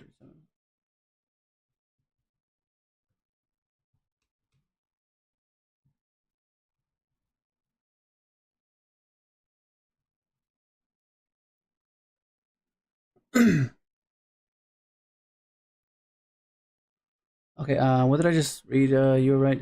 Yeah, there's nothing wrong with it. Honestly, Synchron is probably the best player friendly among the other Synchron lists, in my opinion. The lines can range from very simple and easy to follow to very intricate and complex. Yeah, you're right, Gilbert.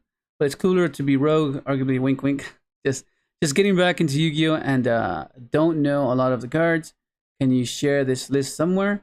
Oh yeah, so if you look at the video, the deck profile on YouTube, the dueling book download link is in the description. So just you can download it for dueling book. It's on there. Standard Synchron is also pretty player friendly. Artifact Lancia goes in. Yeah, Leo, do you gravity collapse the first summon? Yes, you gravity the first summon. The first summon they do, that is gone, bro. And then you just turn skip them.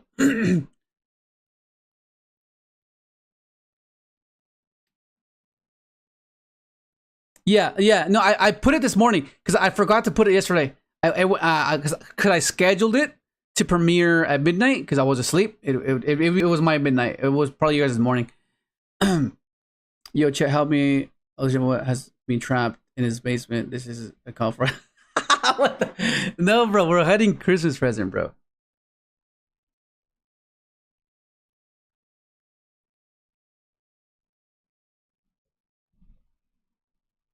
You were talking about playing and locals, nerves, and combo. Oh yeah, okay, yeah. There you go.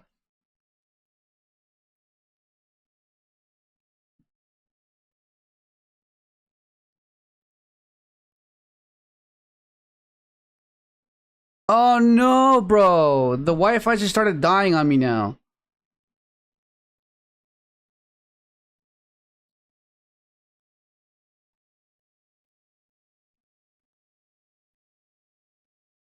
Ah, crap. Holy crap, this is overheating, bro. Cause it's summer over here.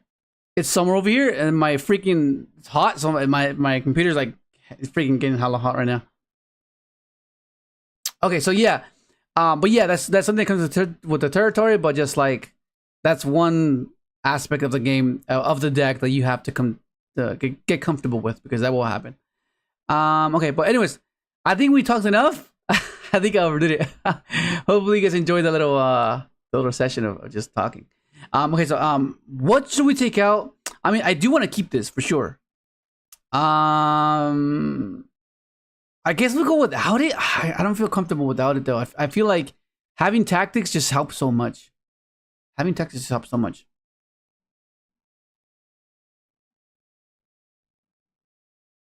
Yeah. Okay. We're back, right? We're back. We should be back. Oh my god. This is hectic, bro. freaking hot, bro.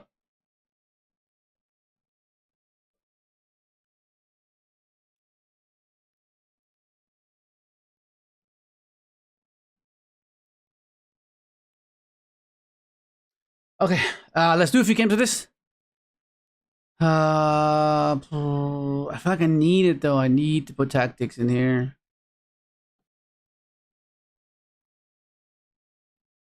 You can do it!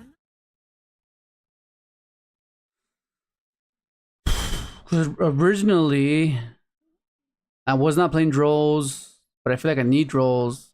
Let's just try this. I feel like, but I know that tactics is gonna come up. I know it's gonna come up. Fucking hell.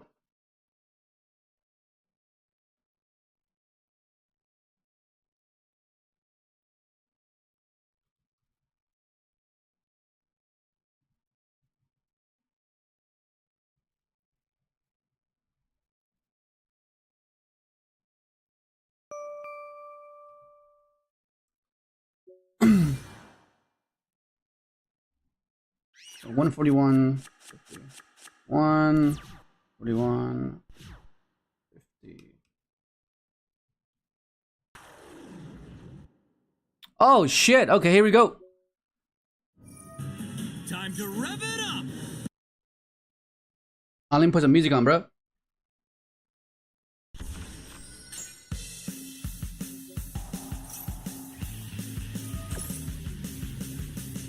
What's happening here? What's happening? What's he do? What's he do? What's he do? Sylvie, that's gonna get on the trap. I don't care, right?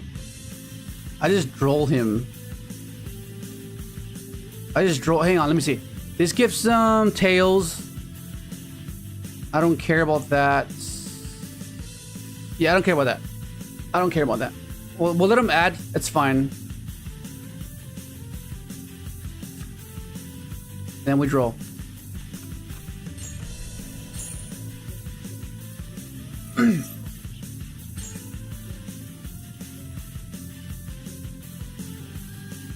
That book is gonna be annoying though. That book is gonna be quite annoying. So I need adventure here. I'm going to need adventure here. So is this on summon though? Oh no, he can't do that. Never mind, he can't do that.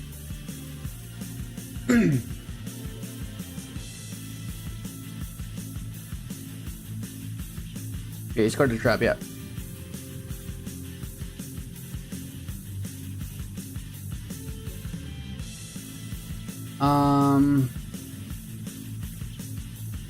Yeah, I mean, I'm gonna force the book on Fenrir, but then I don't have what I need to combo. If I draw Enchantress Axe, that'll be cool. Well, I would prefer right.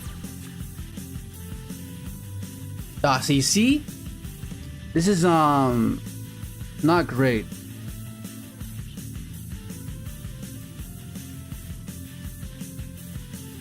Okay, we'll try this.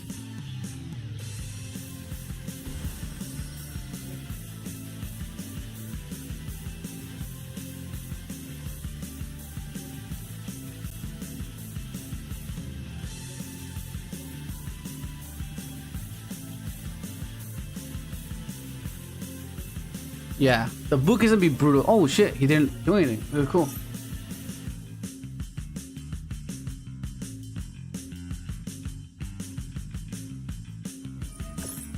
Ash?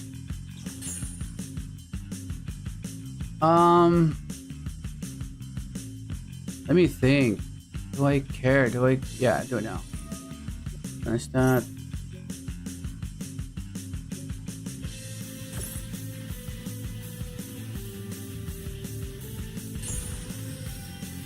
Okay, we'll just go battle, I guess.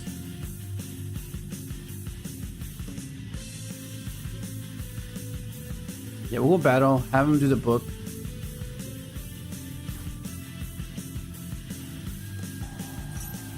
Okay, he's gonna book me now.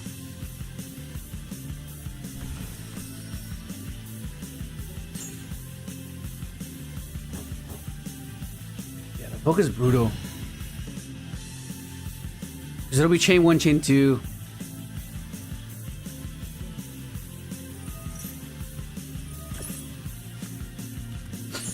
Yeah, this is not great.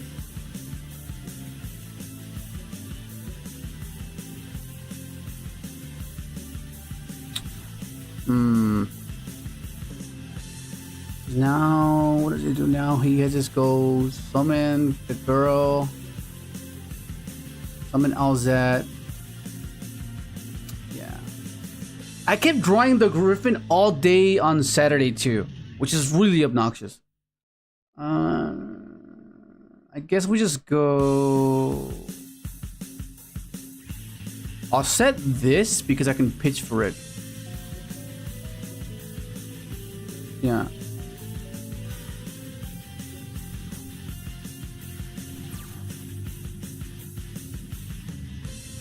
Yeah. Yeah, there's more than we're just not doing anything. It's fine. Only game 1, it's fine.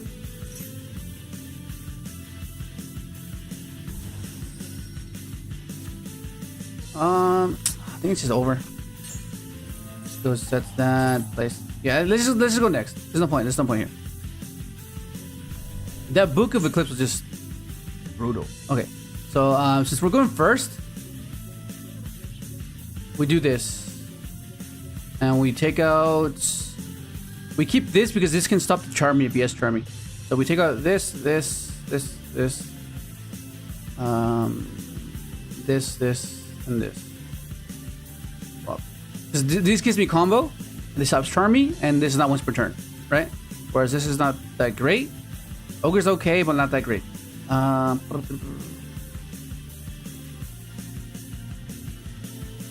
Yeah, do that.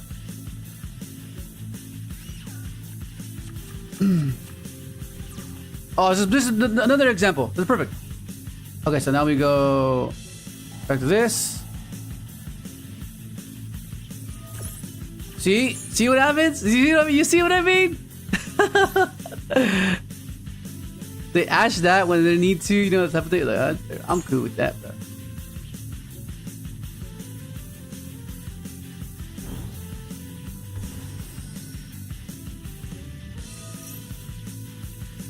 Just give me this, and I can turn skip them, and then OGK next turn, right? That's like the thing. So I can make a Changing here. We'll make it. I think we will make a Chang actually.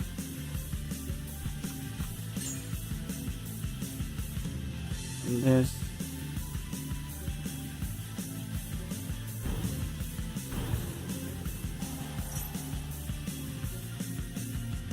At the hand.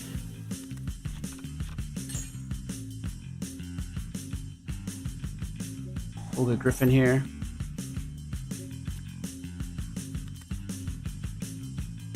Discard that.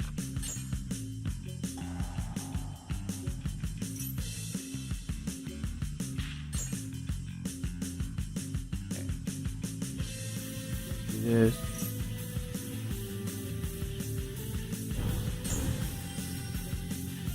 And this goes Changing. I just want to turn skip him. That's all I want to do. And then maintain tempo that way.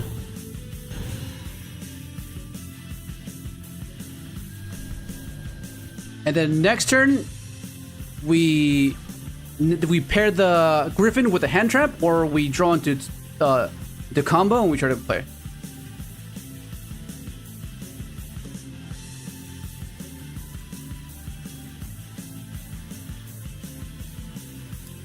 Yo, what up, Clarence? What up, Dimas? What, did I already greet you, Dimas, or not yet? I think I saw you. I didn't greet you. What up, Dimas? Yeah, this is Yugioh Omega.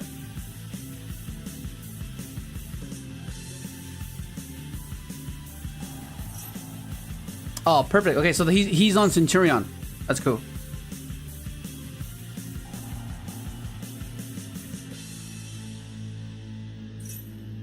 Okay, that's fine.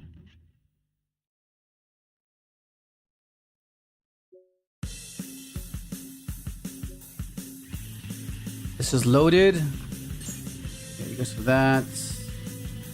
I have to negate that though. That's for sure. I have to negate that.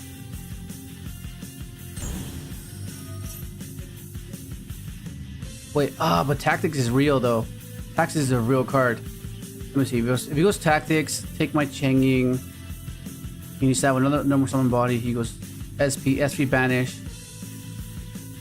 If I don't, yeah, I have to negate this. If this is draw play, it's fine as well. Because there's a quick play here. It might be the quick play. I forgot the freaking name of it. Yeah. And then we just turn skip now.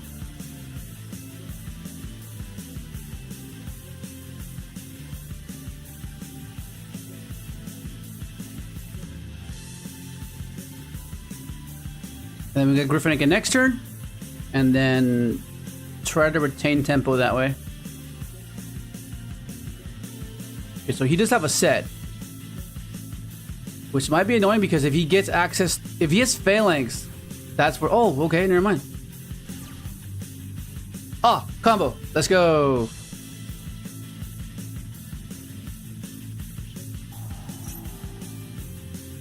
So we can just do we just go speeder? I think we go speeder, right?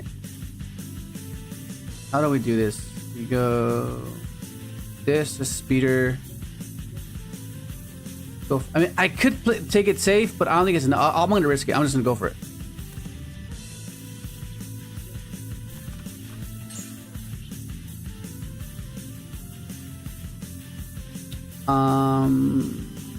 I'll activate here. See if he has anything. Okay, so he has something there.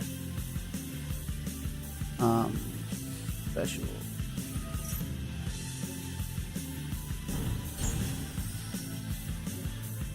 Does he have it? Do I have an Excel line actually? If I can go Excel, let's see. Go Excel, dump Stardust. He doesn't have Ash, which is great. Okay, I think it might be an oh no, what am I talking about? I'm thinking I have another body. If I go, oh actually, we're trying to play around a hand trap here because I can go speeder here, but if it negates, he negates it, I'm just cooked. No, Draco is for anything. Draco bounces anything. Because if I go speeder here, this is one of those decision trees that you have to really consider, because this is what either will cause you to go X1 or X2 and kick you out of top cut. So I think to play it safe, I go Excel sends Stardust.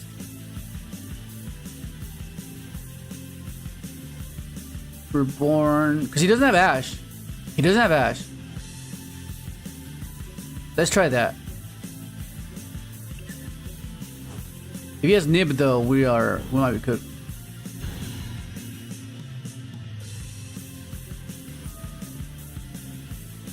Send Stardust. Wait! I can just search up Enchantress. I could do this search of Enchantress. Go Stardust. Summon token. Okay, now it's different. Because we can go this and start make it a 4. Go SD here, SD, and revive this. Enchantress. Search, summon. But if I get imperm on SD, then I'm cooked. But if I go for this, I can get illumination. That's so let's try this.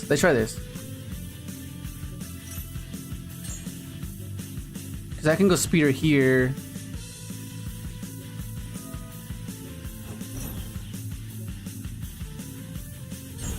Maybe Ashes here.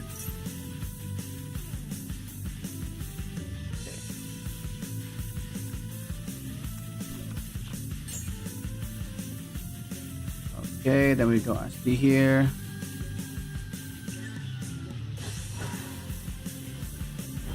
Because worst case scenario, I still have Enchantress search. right? I still have Enchanted Surge. Yeah, this is the safer play for sure. This is the safer play for sure. I activate the spell card.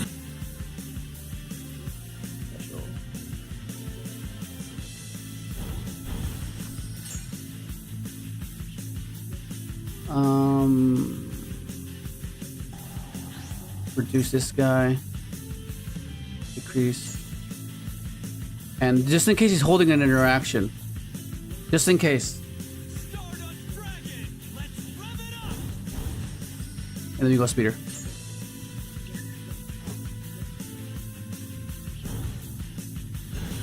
Where is it? Now with the power of summon speeder. See, there you go. Let's go, buddy. Okay. And then now we go Enchantress. So we still haven't used right yet, so we can use it.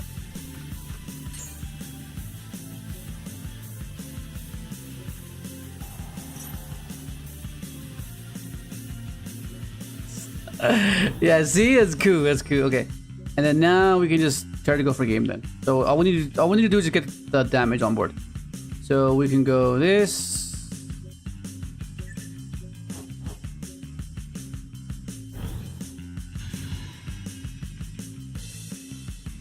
We don't search. I don't think. And we can go for the. We can do the line. We can attack with SMSD. This is the line. Synchro summon the all-powerful Crimson Dragon.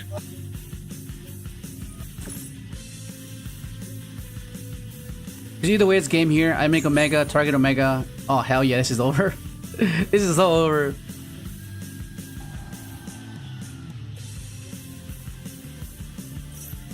But you see how a little bit went a long way? Just that one gravity collapse.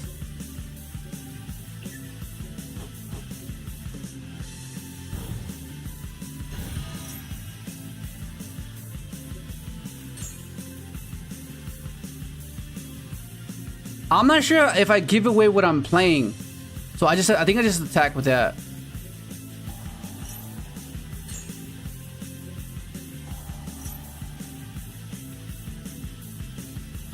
Yeah. Yes, let's go. Okay, now we take all this out. And we put these cards in. Because we know on which. And take these out. Swap. Bell can be useful because if he goes for the Phalanx play, where he links away the Oxala and tries to go Phalanx revive the Oxala, we have this. So we do that, and we keep this. Take these out. We take out Synchron access, and because we want to play a simple game, right? We want to be able to see the hand traps with the sufficient non-tuner engine, right? Because like seeing Synchrons and hand traps is not ideal. Going second, so that's why we do that.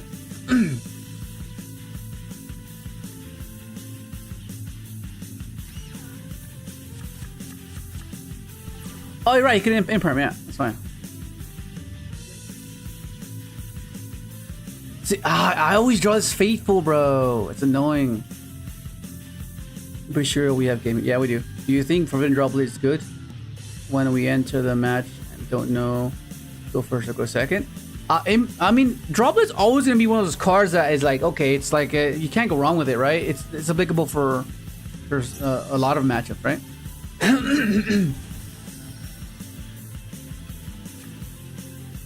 Oh, this is so greedy, bro. He's doing the greedy route. That's getting ogred. That's getting ogred. Oh, I see what he's doing. If a spell trap sets the graveyard to activate. Oh, never mind. No, never mind. I thought he was being clever with it, but never mind.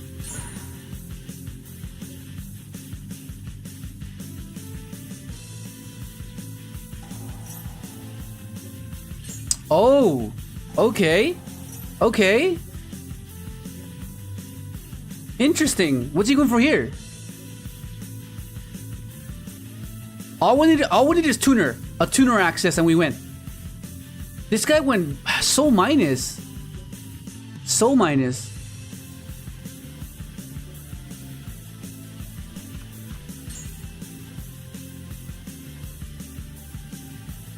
Preppy, I know, bro. I know. How am I drawing these in 60 card deck, bro? I know. Okay, so what's he doing here? Is he going SP pass? No way. Okay, well, I feel like let me think.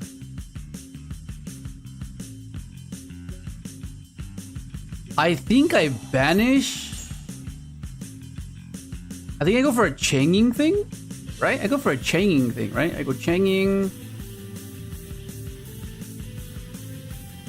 I go add Griffin, discard this, summon this, go changing, effect changing, banish, trigger, banish, banish.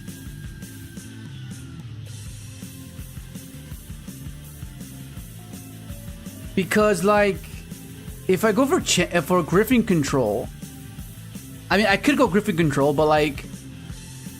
He just goes pitch. This is rather weird, actually. This is a weird one. This is another one of those decision trees. You're like thinking to yourself, like, what do I do here? What do I do here? Yo, what up, Luis?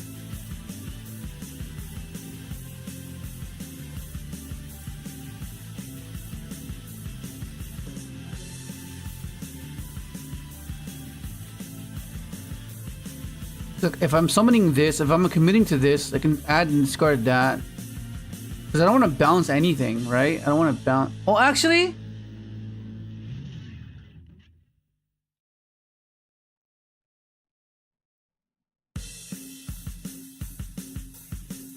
Wait, what does this do again? Oh, it adds him to his hand. Okay,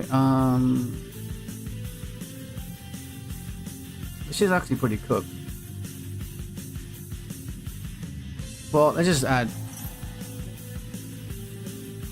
Fucking hell. Discard this, I guess.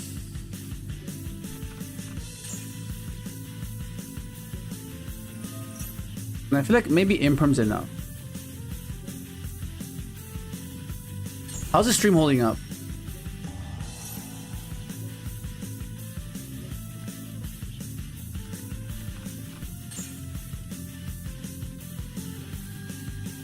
I feel like it is. Banish that. Or is it just Griffin control? Nah, let's just do this.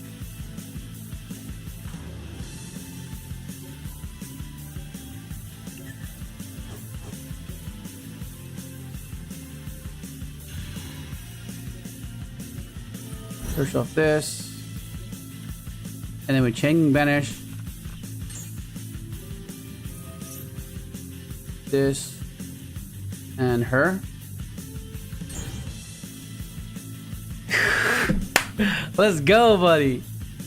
Awesome. What was that? That was against White Forest Centur-ion, right?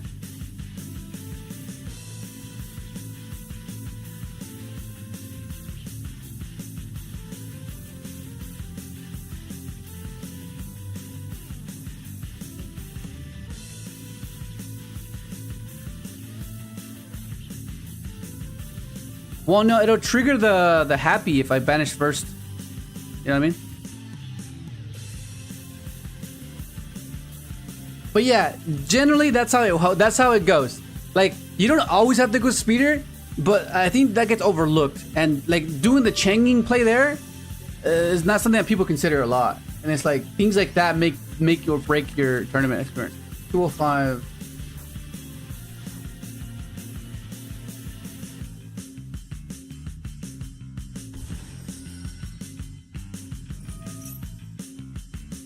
Okay, let's see what he's playing. Is he on? You can do it!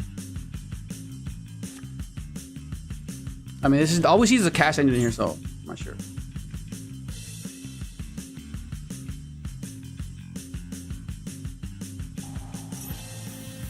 Okay.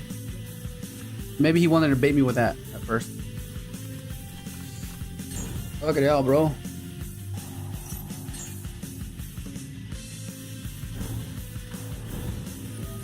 What is this?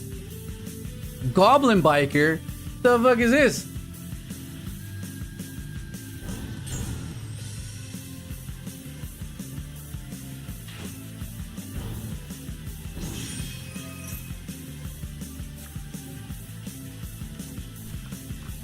Alright, Fallen, bro. You have a good night. I play Centur-ion Synchron. I try bait up with Synchron and go for speeder. Yeah. That's generally how it happens. It's pretty cool.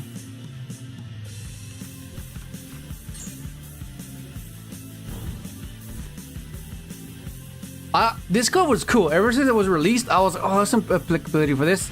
Because it's an interaction and it's like a combo starter or an extender type of thing. Just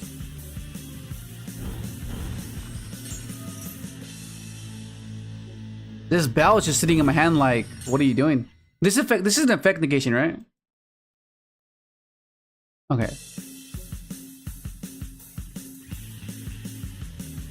Alright, so how am I gonna do this? So I can do a few things depending on what he starts with. Because I'm not sure, I can't go foolish before I do this, because then he gets banished, whatever foolish gets banished. So this is first. This is second. Okay. If I draw cash, I'll be insane, but... Oh, I can burn... Yeah, let's burn the Gosha pedal here.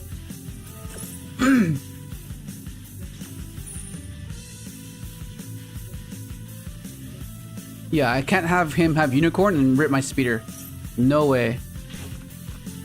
Okay, so what does this do? If this curse increases him in, okay. Oh my god, bro, we drew ogre for the IP. Let's go.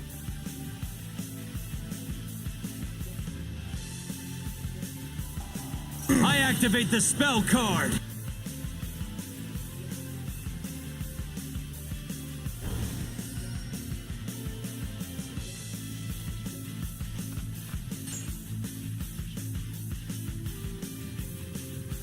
He gets rid of biker, yeah? So he has SP banish, and he has what?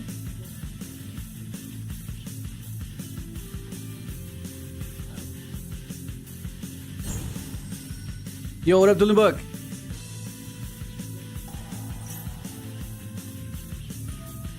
What's happening here? What's happening here? What's happening? You turn on visa monster field. Okay. Alright. At the hand. And we'll search Griffin here.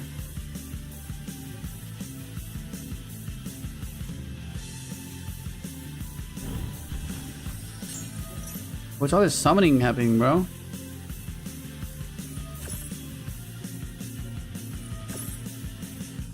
Not a chance.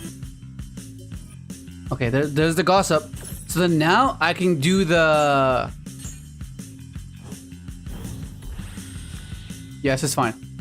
It's perfectly fine now. We both draw. He gets rid of that. I get Griffin access now. What? Oh, never mind. I don't get Griffin access. Okay.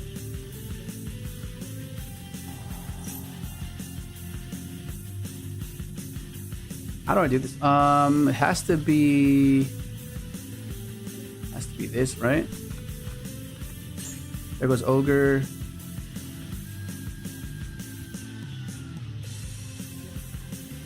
Okay. Well, let's hope this works. Trail. This is one of those trail plays, bro. If he has any other interaction here, we're cooked, but we're trying here.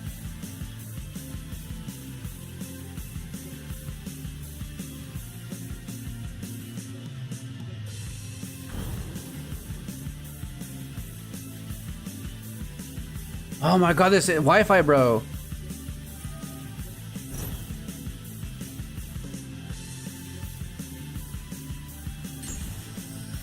We'll go chain 1, chain 2.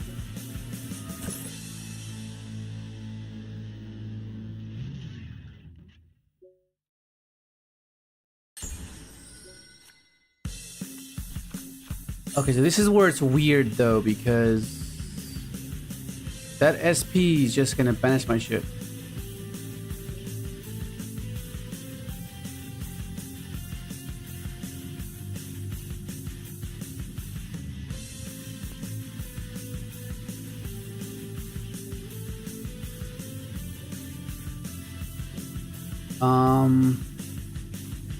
Yeah, this is where it's kind of weird.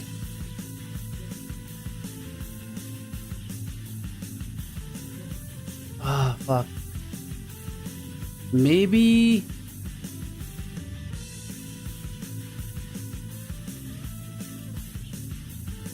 Let me try something. Let me try something here.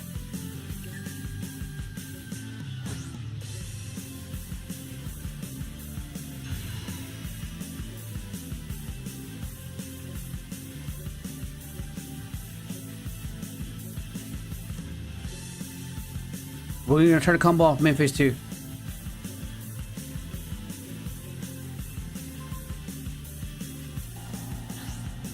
The fuck's happening there?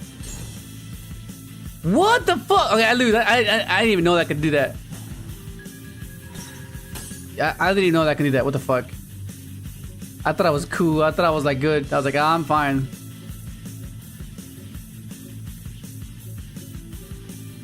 That's fine.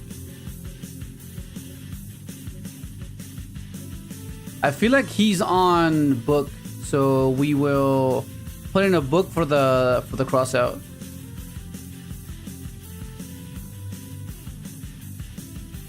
No, we couldn't do the servant line.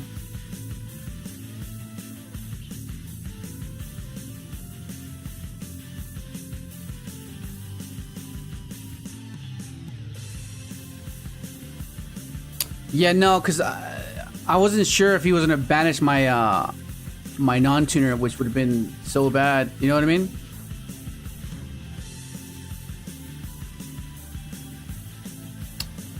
Let me see. Do I care about? Do I care him ashing this or this? I feel like I need the birth. But if he has draw, what does that mean? If he has draw, I have turn skip anyways. So yeah, let's do that.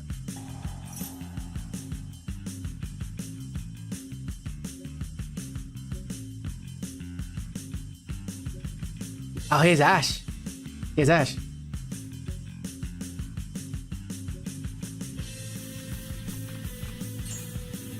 Okay, in that case.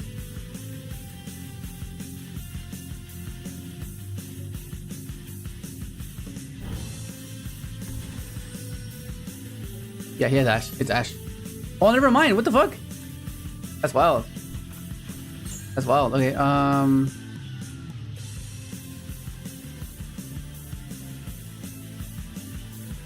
okay, so I can do the play here.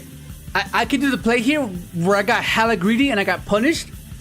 If you saw the video, I showed you guys a play where I can do the SD line, but I can get so punished. I can get so punished here, but it actually might be the line.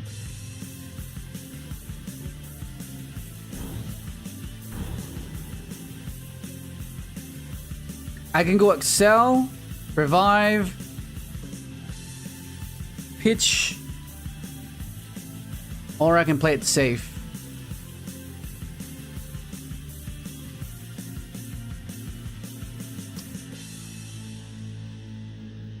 This is so cooked. Because I need to be able to get access to junk. So I feel like maybe...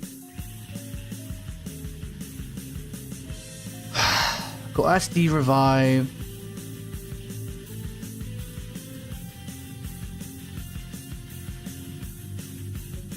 Because I want to be able to recycle my Omega, right? Or the... You know what? I'm going to risk it. If it pays off, it pays off. If it doesn't, then we're cooked, but hopefully it does. It does.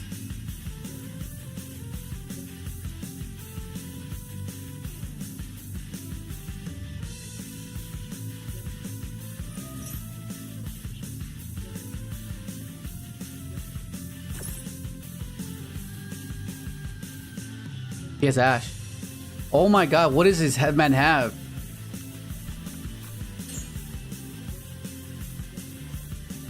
I'm risking it. This is how I lost one of my games against Malice, because I did this. I got greedy, and this is exactly what I did. This is exactly what I did, and I was like, I could easily just go Omega here and turn skip guaranteed. Like I could, but I got greedy. I got fucking greedy. If I fucking lose, bro, fuck. Imagine if I lose again because of this. I'm not doing this play ever again. I am not doing this play ever again if I lose.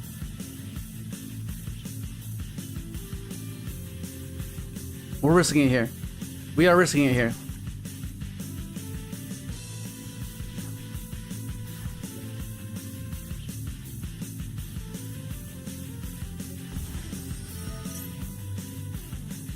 Okay.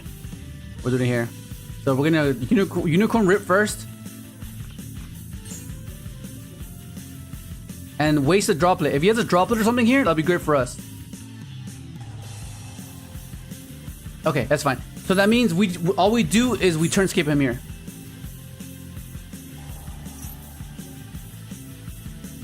Let's see.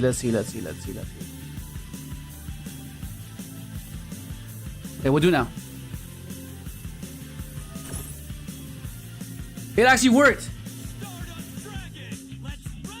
So let's make our guys immune so he can't take them. Okay, so I thought this play was gonna be short-lived, but fortunately it worked out. He's gonna try to take, but he can't because they're both immune. And then I'm just gonna turn skip him and we're good. Look at opponent's hand and shuffle one card. Okay, that should be fine. He gets a Defender. Yeah. Okay, so let's rip now. He did have Ash. Okay, that's fine. I'll let him waste one of his guys, and then I'll turn skip him. Yeah, we'll stop it here.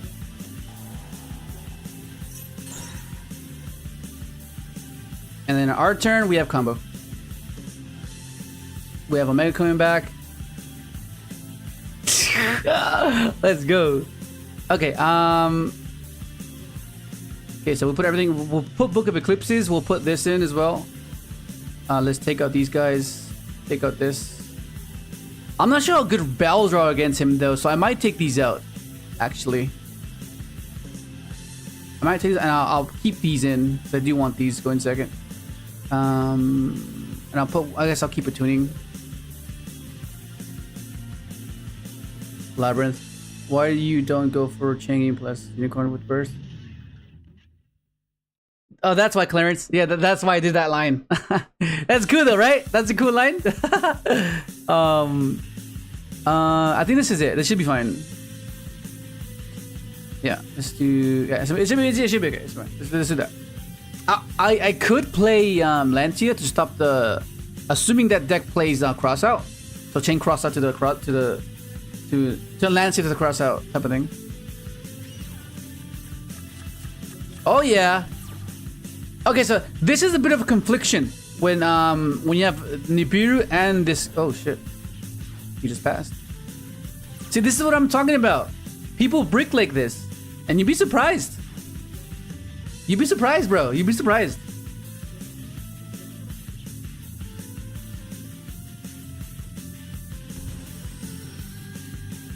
He's stopping this.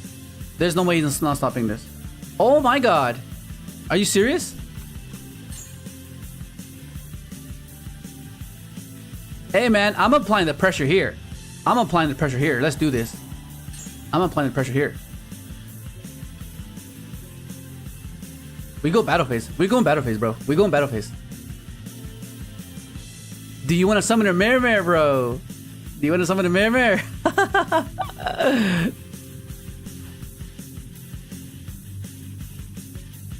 Yeah, so he probably has a bunch of hand traps. Yo, what up, Yact? Yeah, we've discussed it in the past, playing Rocket Synchron. Let's get rid of Zeus, right? Surely it's Zeus. What should I cut? Any Goblin bite? Nick, you still here, Nick? What do I cut? What do I hit?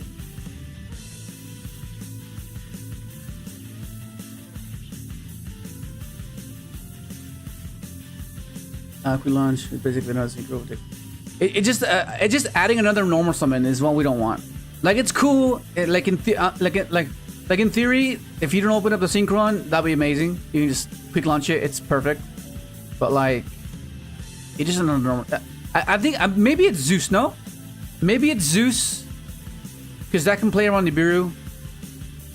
Armory or Goblin. I feel like Zeus is my main thing. Yeah, let's go for Zeus. Or I can be the Goblin. I can rip Goblin one on my. No, but I think Zeus. I think it's Zeus. Because I have Nib, Imperm, and Droll as well. Like, that should be cool.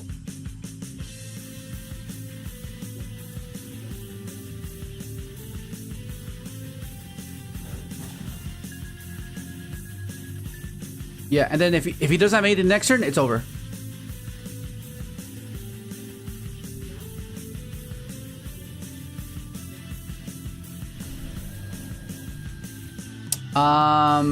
I'll set this bluff. I'll set a bluff. Let's see what he does.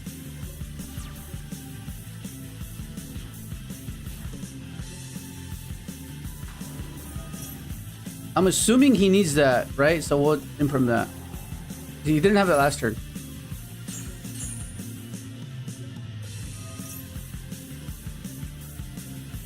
What do we hit here? What are we hitting here?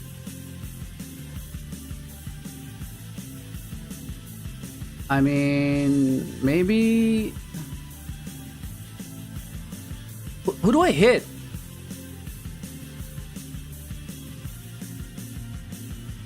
What do I hit now? Because Zeus is gone. What do I hit now? What do you guys think? What should I hit now? I have no idea what this deck does, so like... I'm assuming these guys, Gabonga, but he has multiple Gabonga. Okay, let's. I guess SP's not horrible.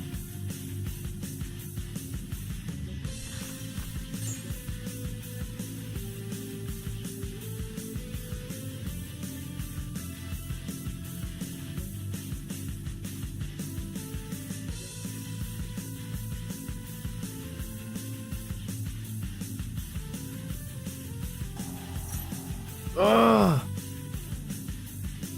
Okay. We'll draw him after here. We'll draw him here. Oh, wow. That's not good.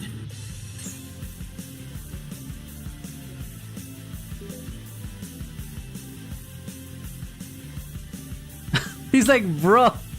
He's like, bruh. Yeah. Let's go. Let's go, bro.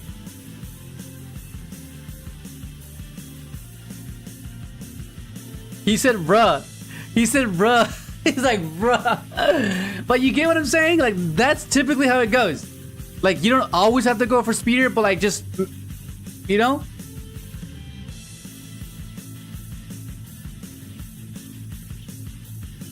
$225. We keep getting paper and we keep losing.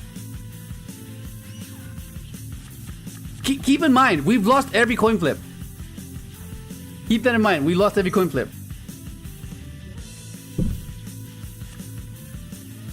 Oh, Nick, where were you, bro? I needed help earlier. Alright, so what do we care about here? We care about Desiree hitting the field, so we gotta prevent Sequence from getting Desiree on the fields.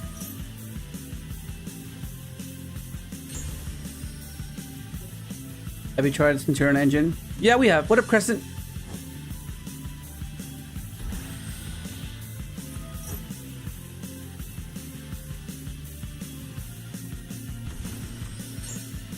This is Ryzeal? You think so? You think this is Ryzeal? I mean, if it's Ryzeal, then I guess it's fine. We have double this. We can bait the detonator. We can summon next turn. You know what I mean? Oh, that's cute. That's cute. Okay. This might be. This might actually be Ryzeal. If you went for this line, or unless he's trying to insulate his Desiree, his sequence, right? Because he doesn't have anything in his grave. Like, how does he? It is Ryzeal. Okay. This card, if this card is summoned this way, you cannot special. Okay, you cannot only special. Just add the light pyro. Okay, I don't really care for this. All I care is for Duel.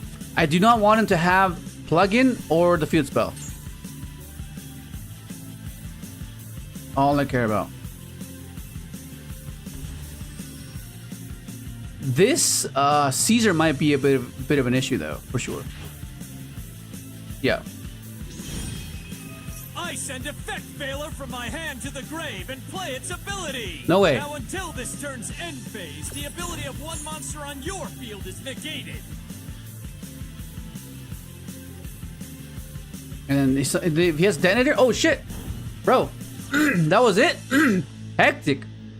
We're good, bro. We're good. Let's go. Okay, we'll do this. Let's see what he has. Let's see what he has. Just add here. It doesn't matter what if he ogres here or if he ashes here. It doesn't matter.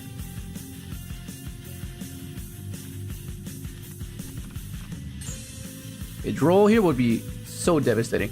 All right, so I don't really care because I feel like our board is so oppressive that we don't care if he gets to live, right? So I need to make sure that I can clear the Caesar. So I go Caesar battle phase, right? So Caesar this. Because I can't bounce yet. So we'll go battle, yeah. Okay, we'll go battle. We'll search here. We'll search first. What in the world? That means I don't have to go battle phase anymore. That's hectic. That is hectic.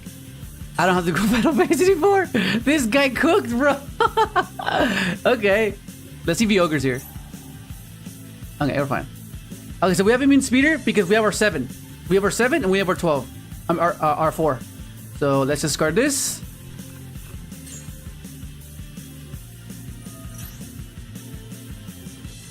And we have double access to Synchron here, which is nice. It's so good here. Okay, so well, first let's do this first. Let's see if he has anything here. Okay, so we'll do this, and we'll save this as an extender. Yeah, we'll save this as an extender in case he has nib or something. Oh, there goes the junk. Well, that's not that great, but I guess it'll do. I activate the spell card.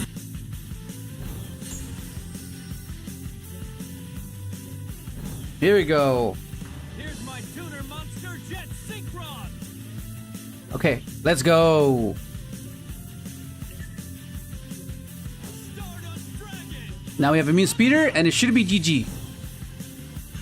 Unless he has impulse, then we're kind of cooked. Never mind, we're good. Okay, does he have nib though? He has nib. Yeah, he has nib. Too soon, Junior. Too soon. Oh my god. Stardust Dragon is a level 8 wind attribute synchro monster. It has 2,500 Dude. attack points and 2,000 defense. Too soon. Now with the power of Summon Speeder. And he gives me a token that I can turn into a Crimson Dragon. That's crazy.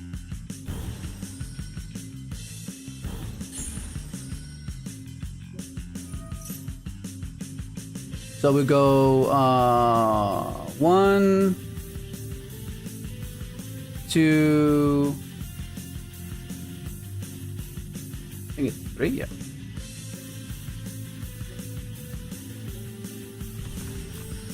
See, that's what I'm saying. But because of the demographic that the Ryzeal deck is trying to intrigue are newer players, and most often than not, they're not gonna know where to interact. They're gonna know their deck well, but they're not gonna know any other decks well, and that's where you capitalize, right? The lack of insight, which is huge in this game. It's highly disregarded, and it's a majority of the time it's undermined because like, oh yeah, you won because that's the freaking point, bro. You're not meant to know what I'm doing. That is the point. Synchro summons the all-powerful Crimson Dragon. Yeah, he just gave me a free thing here. That's crazy. And then we go into Punisher and GG, buddy.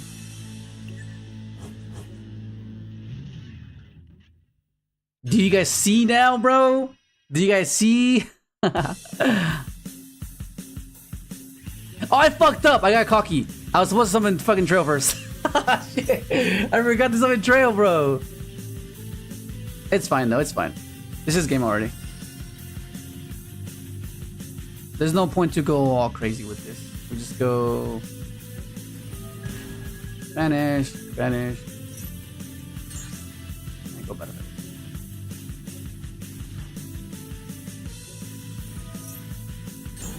Huge. Very huge.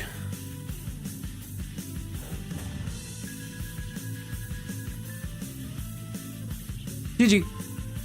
Okay, now he gets to start first too.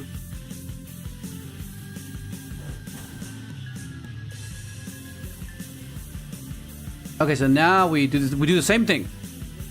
Take out this, put this in. I like putting this in because it gets rid of the back row and a field spell. So we'll do that. That's generally how I do it. This is here to get rid of the plugin, because sometimes the plugin is how they get to their other board. But let's say I nibiru them, they try to go plug in to make their detonator, and that's what you just do that. I mean, it's not ideal, but like I wouldn't want anything else. You know what I mean? Okay. Yeah, go that. Oh shit, dude! I keep drawing this rev.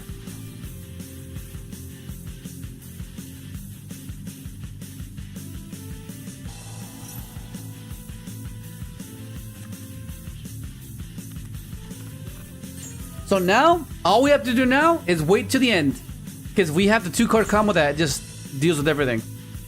Imperm Veiler. We go Nib, he goes Caesar, we go Veiler.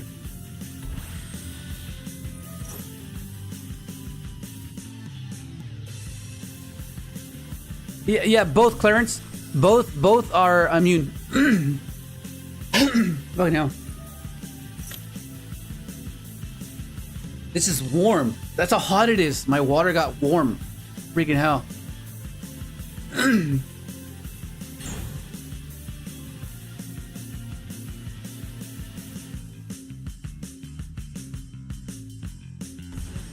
Yeah, he's going for the Caesar again. That stops special summons. I think it's fine though, no? Latino heat, bro. Yeah. Okay.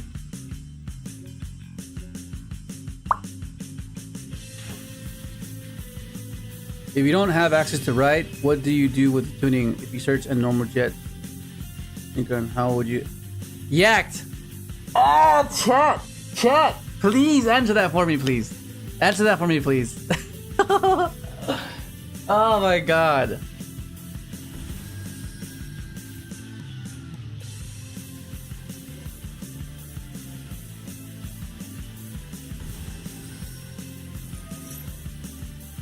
Okay, so I just care about the... Oh, actually...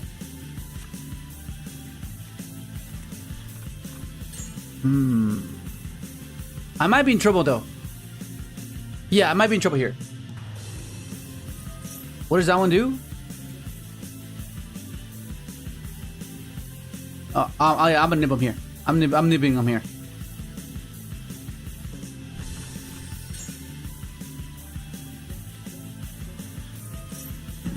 That's quite the rock collection.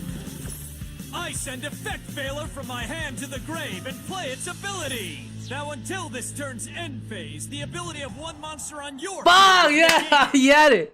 He had it. Fuck it out.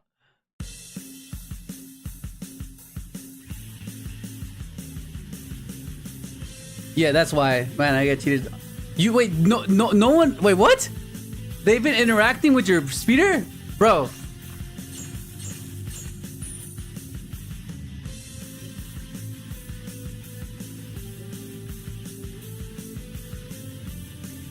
Okay, so it's gonna be a bit difficult here. It's gonna be a bit difficult because now he has dual drive, he has plug-in, yeah. This might be a lost cause, but yeah, that's expected. Like he needed to have both of them to stop my yeah. His counter to my counter to his board is it's pretty fair. Pretty fair. Like, what am I supposed to do that? You know? Like that's what it is. That's what it is. You can't really get mad at that. Like that. This is intended for a particular purpose, and it fulfilled it. I have my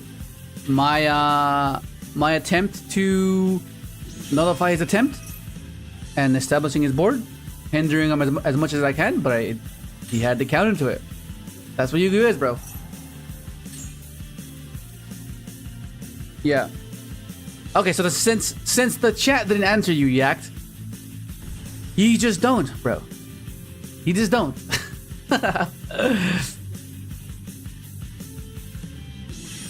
Okay. Alright, here we go. What can I draw here? Book of Eclipse will be nice. If I draw Book of Eclipse, we're so good. Book of Eclipse up the top. Amazing. Book of Eclipse off the top, bro. Let's go.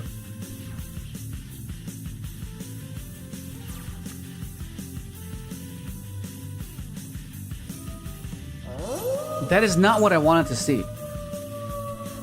So, alright. If I had right here, that'll be insane. If I had right, we would win here.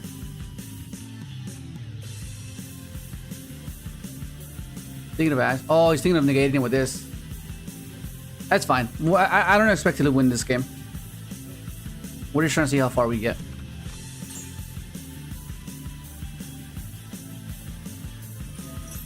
That's fine. Okay.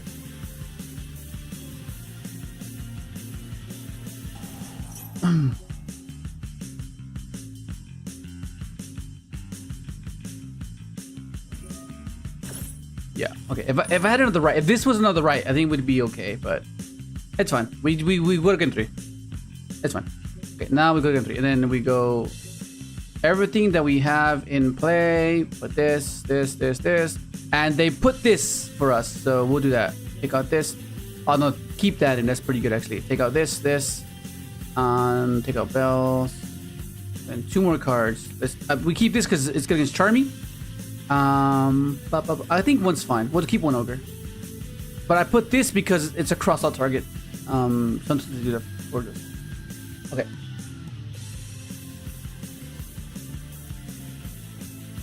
Now, this might be the last game. It's already reaching new. Oh, let's see. But yeah, hopefully you get a better understanding of what I mean when I play the deck the way I do. Like, just there. Damn, bro. Oh, shit. Okay, so the issue here is Droll is going to be quite devastating. So I have to make sure that I don't lose to... Well, no, it's this. It's always this first. Yeah, it's this first. Because I have combo here anyway, so it's fine. If he draws me here, I have the body that I need as a non-tuner in case he does draw me. Okay, let's go. Nice. So he needs double hand trap here to stop me. He needs double hand trap here.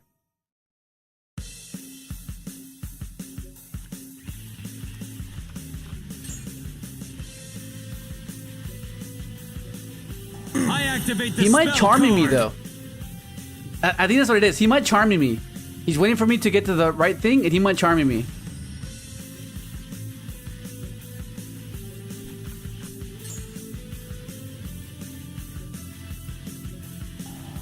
I activate the spell card. Yeah, this is where he drops the charm me, most likely.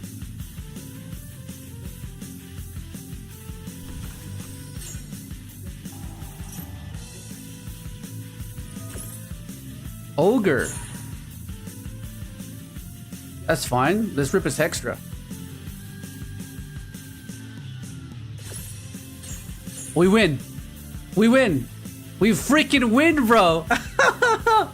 Trust me, Chief. Let's go, That's buddy. a bad idea. Stardust Dragon, let's rev it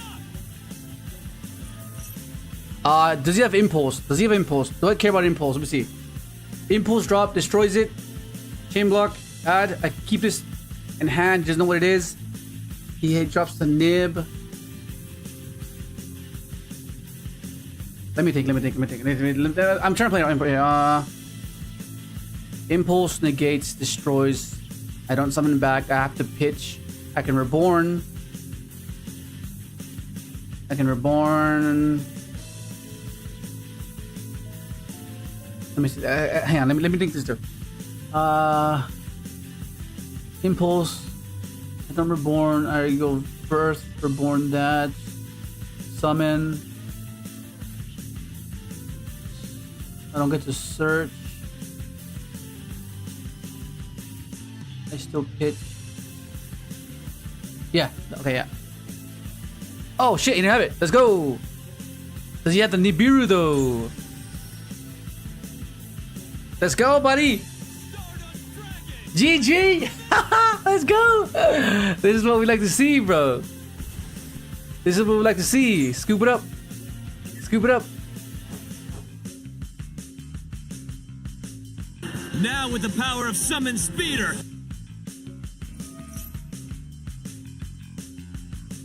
Look, he's gonna drop Nib now, and he's not gonna learn his lesson from the first game. But let him drop the Nib now.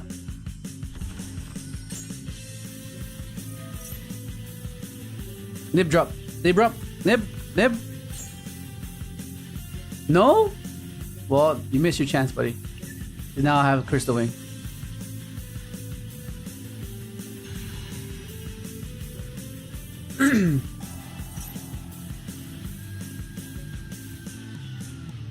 Do you check Rocket Synchron, Quick Launch, and Sakutama yet? I think they will help you for this build, maybe. No. No. It's I would only want to. The only fours I want to see are Adventure fours, which is the token, or the sevens that are the Cashier cards. If I draw Castiro and those Sakutama cards, it does nothing for you. It's the reason why playing Tengu was a bit of an issue sometimes, because sometimes you would see Tengu Adventure with hand traps, and that doesn't do anything for you. Sometimes you saw Fenrir Tengu with hand traps, that doesn't really do anything for you. Like, you know what I mean? Like, going second, it did a bit more because Tengu itself is a very sticky card to deal with because it floats. But Sakutama, which is not, no. I mean, it once again, it can work, but I prefer not to because the situations that it puts me in, I'd rather avoid. You know? Special summon. Because I know you guys have seen all these videos that play these cards, but like most of those Master Duel or like those combos, it's just for content. It's not necessarily something you can use at a practical level, like an actual competitive gameplay. You know, there's a certain extent where you just have to like understand that certain cards just don't do enough. You know.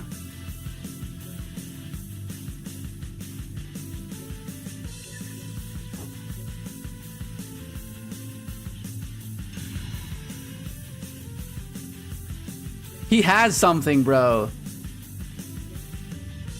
I'm trying to think if it doesn't. I don't think if it matters if he has Niv Imperm as well. Because then I still have that. I still have this Reborn. Yeah, we're fine. Yeah, we're fine. We're still fine.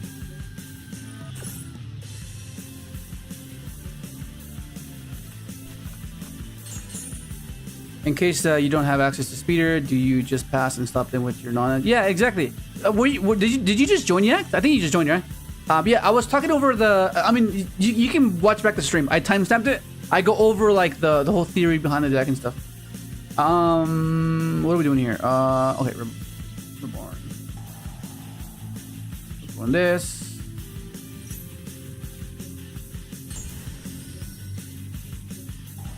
Increase this. We go Punisher here.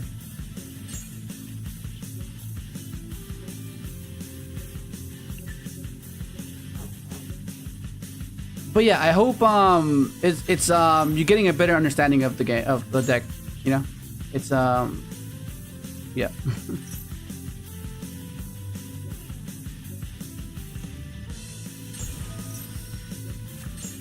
Like, you see what I mean? Like, I just have so much advantage. Like, what does he do? Like, he just doesn't do anything. Wait, am I going first? Oh shit, I'm going first, aren't I? I forgot I'm going first. Oh shit, that changes things. Holy shit, I forgot I was going first. I thought I was going for an OTK line. Fuck. I guess we're fine. Okay, this will let you know that drawing a hand trap just help you. Okay, in that case, fucking hell, I forgot. I completely forgot. I'm gonna be honest with you, I completely forgot. I was reading the chat. I was fucking. I was going for an OTK line. Okay. Now I need to make sure I go for Omega Rip now. Let's go Omega Hand Rip. How do we do that? We go. How can we do that? Oh no, I can't. I can't do it. Because that's fine. Well, it's fine. This will let you see what I mean by having the cards I have to keep me alive.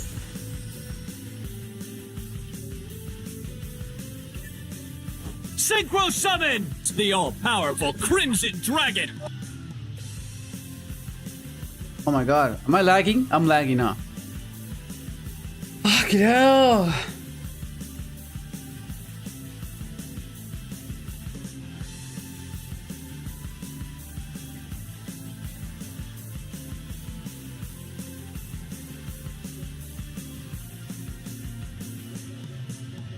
Oh, I'm waiting on him. Never mind.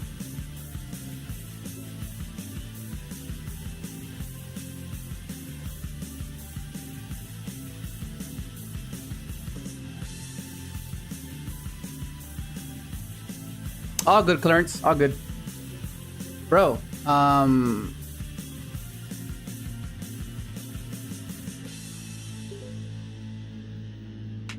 yeah, we're winning. Yeah, we're winning for sure. Look. Even not including our board. We have Ash, Baylor, Droll, Imperm. Like, if he nib Imperms us here, we have Assault reviving back our SMSD. Like, we're not losing, bro. We're not losing. And it's not something that's like gimmicky. It's not like, oh, we're playing all these other things to elevate our ceiling. It's just very simplistic things. Like, these are very real draws. They're just interactions. You know what I mean?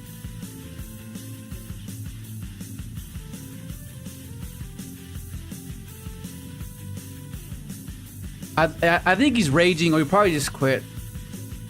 So we just beat yeah. What up, Christian? GG, buddy, GG. Okay, so that's the deck, and then I really want to take I want to record some of my gameplay when I take it, because I've missed out on so many videos I could have like commentated over and showed you guys. Oh, I did this because of this. Oh, I did this because of that. And I think a lot of you would appreciate that type of insight, because sometimes it can be a bit unclear of what you should do, because it might seem like, oh, this doesn't seem like it's good enough. But I can reassure you that it can be enough. You know, like just doing what we did just now. And then maybe you can do those plays more often. You know what I mean? I thought you would start a sync on one of those dragons. Oh my god, and revive dragons. Yeah, we could do that, of course. But that's the list, guys. He saw a bit of gameplay there. Majority of today's stream was just us discussing, so I timestamped it. You can get a bit of insightful wisdom if you want to watch. But it's freaking hot over here, and it's already noon. And hopefully you guys had a good weekend. I'm not sure if there's locals this weekend. It's normally every Saturday, so I'll see what I take. Because I've already taken Adventure Synchon 3 times already. Top twice, won once. Pretty good in Ryzeal Malice format. Like, that's pretty crazy if you think about it. But we just took out Ryzeal Fiendsmith. Go in second. We went second. That's crazy. All right, guys. Thank you guys for watching, and I'll catch you guys tomorrow. See ya. Ah!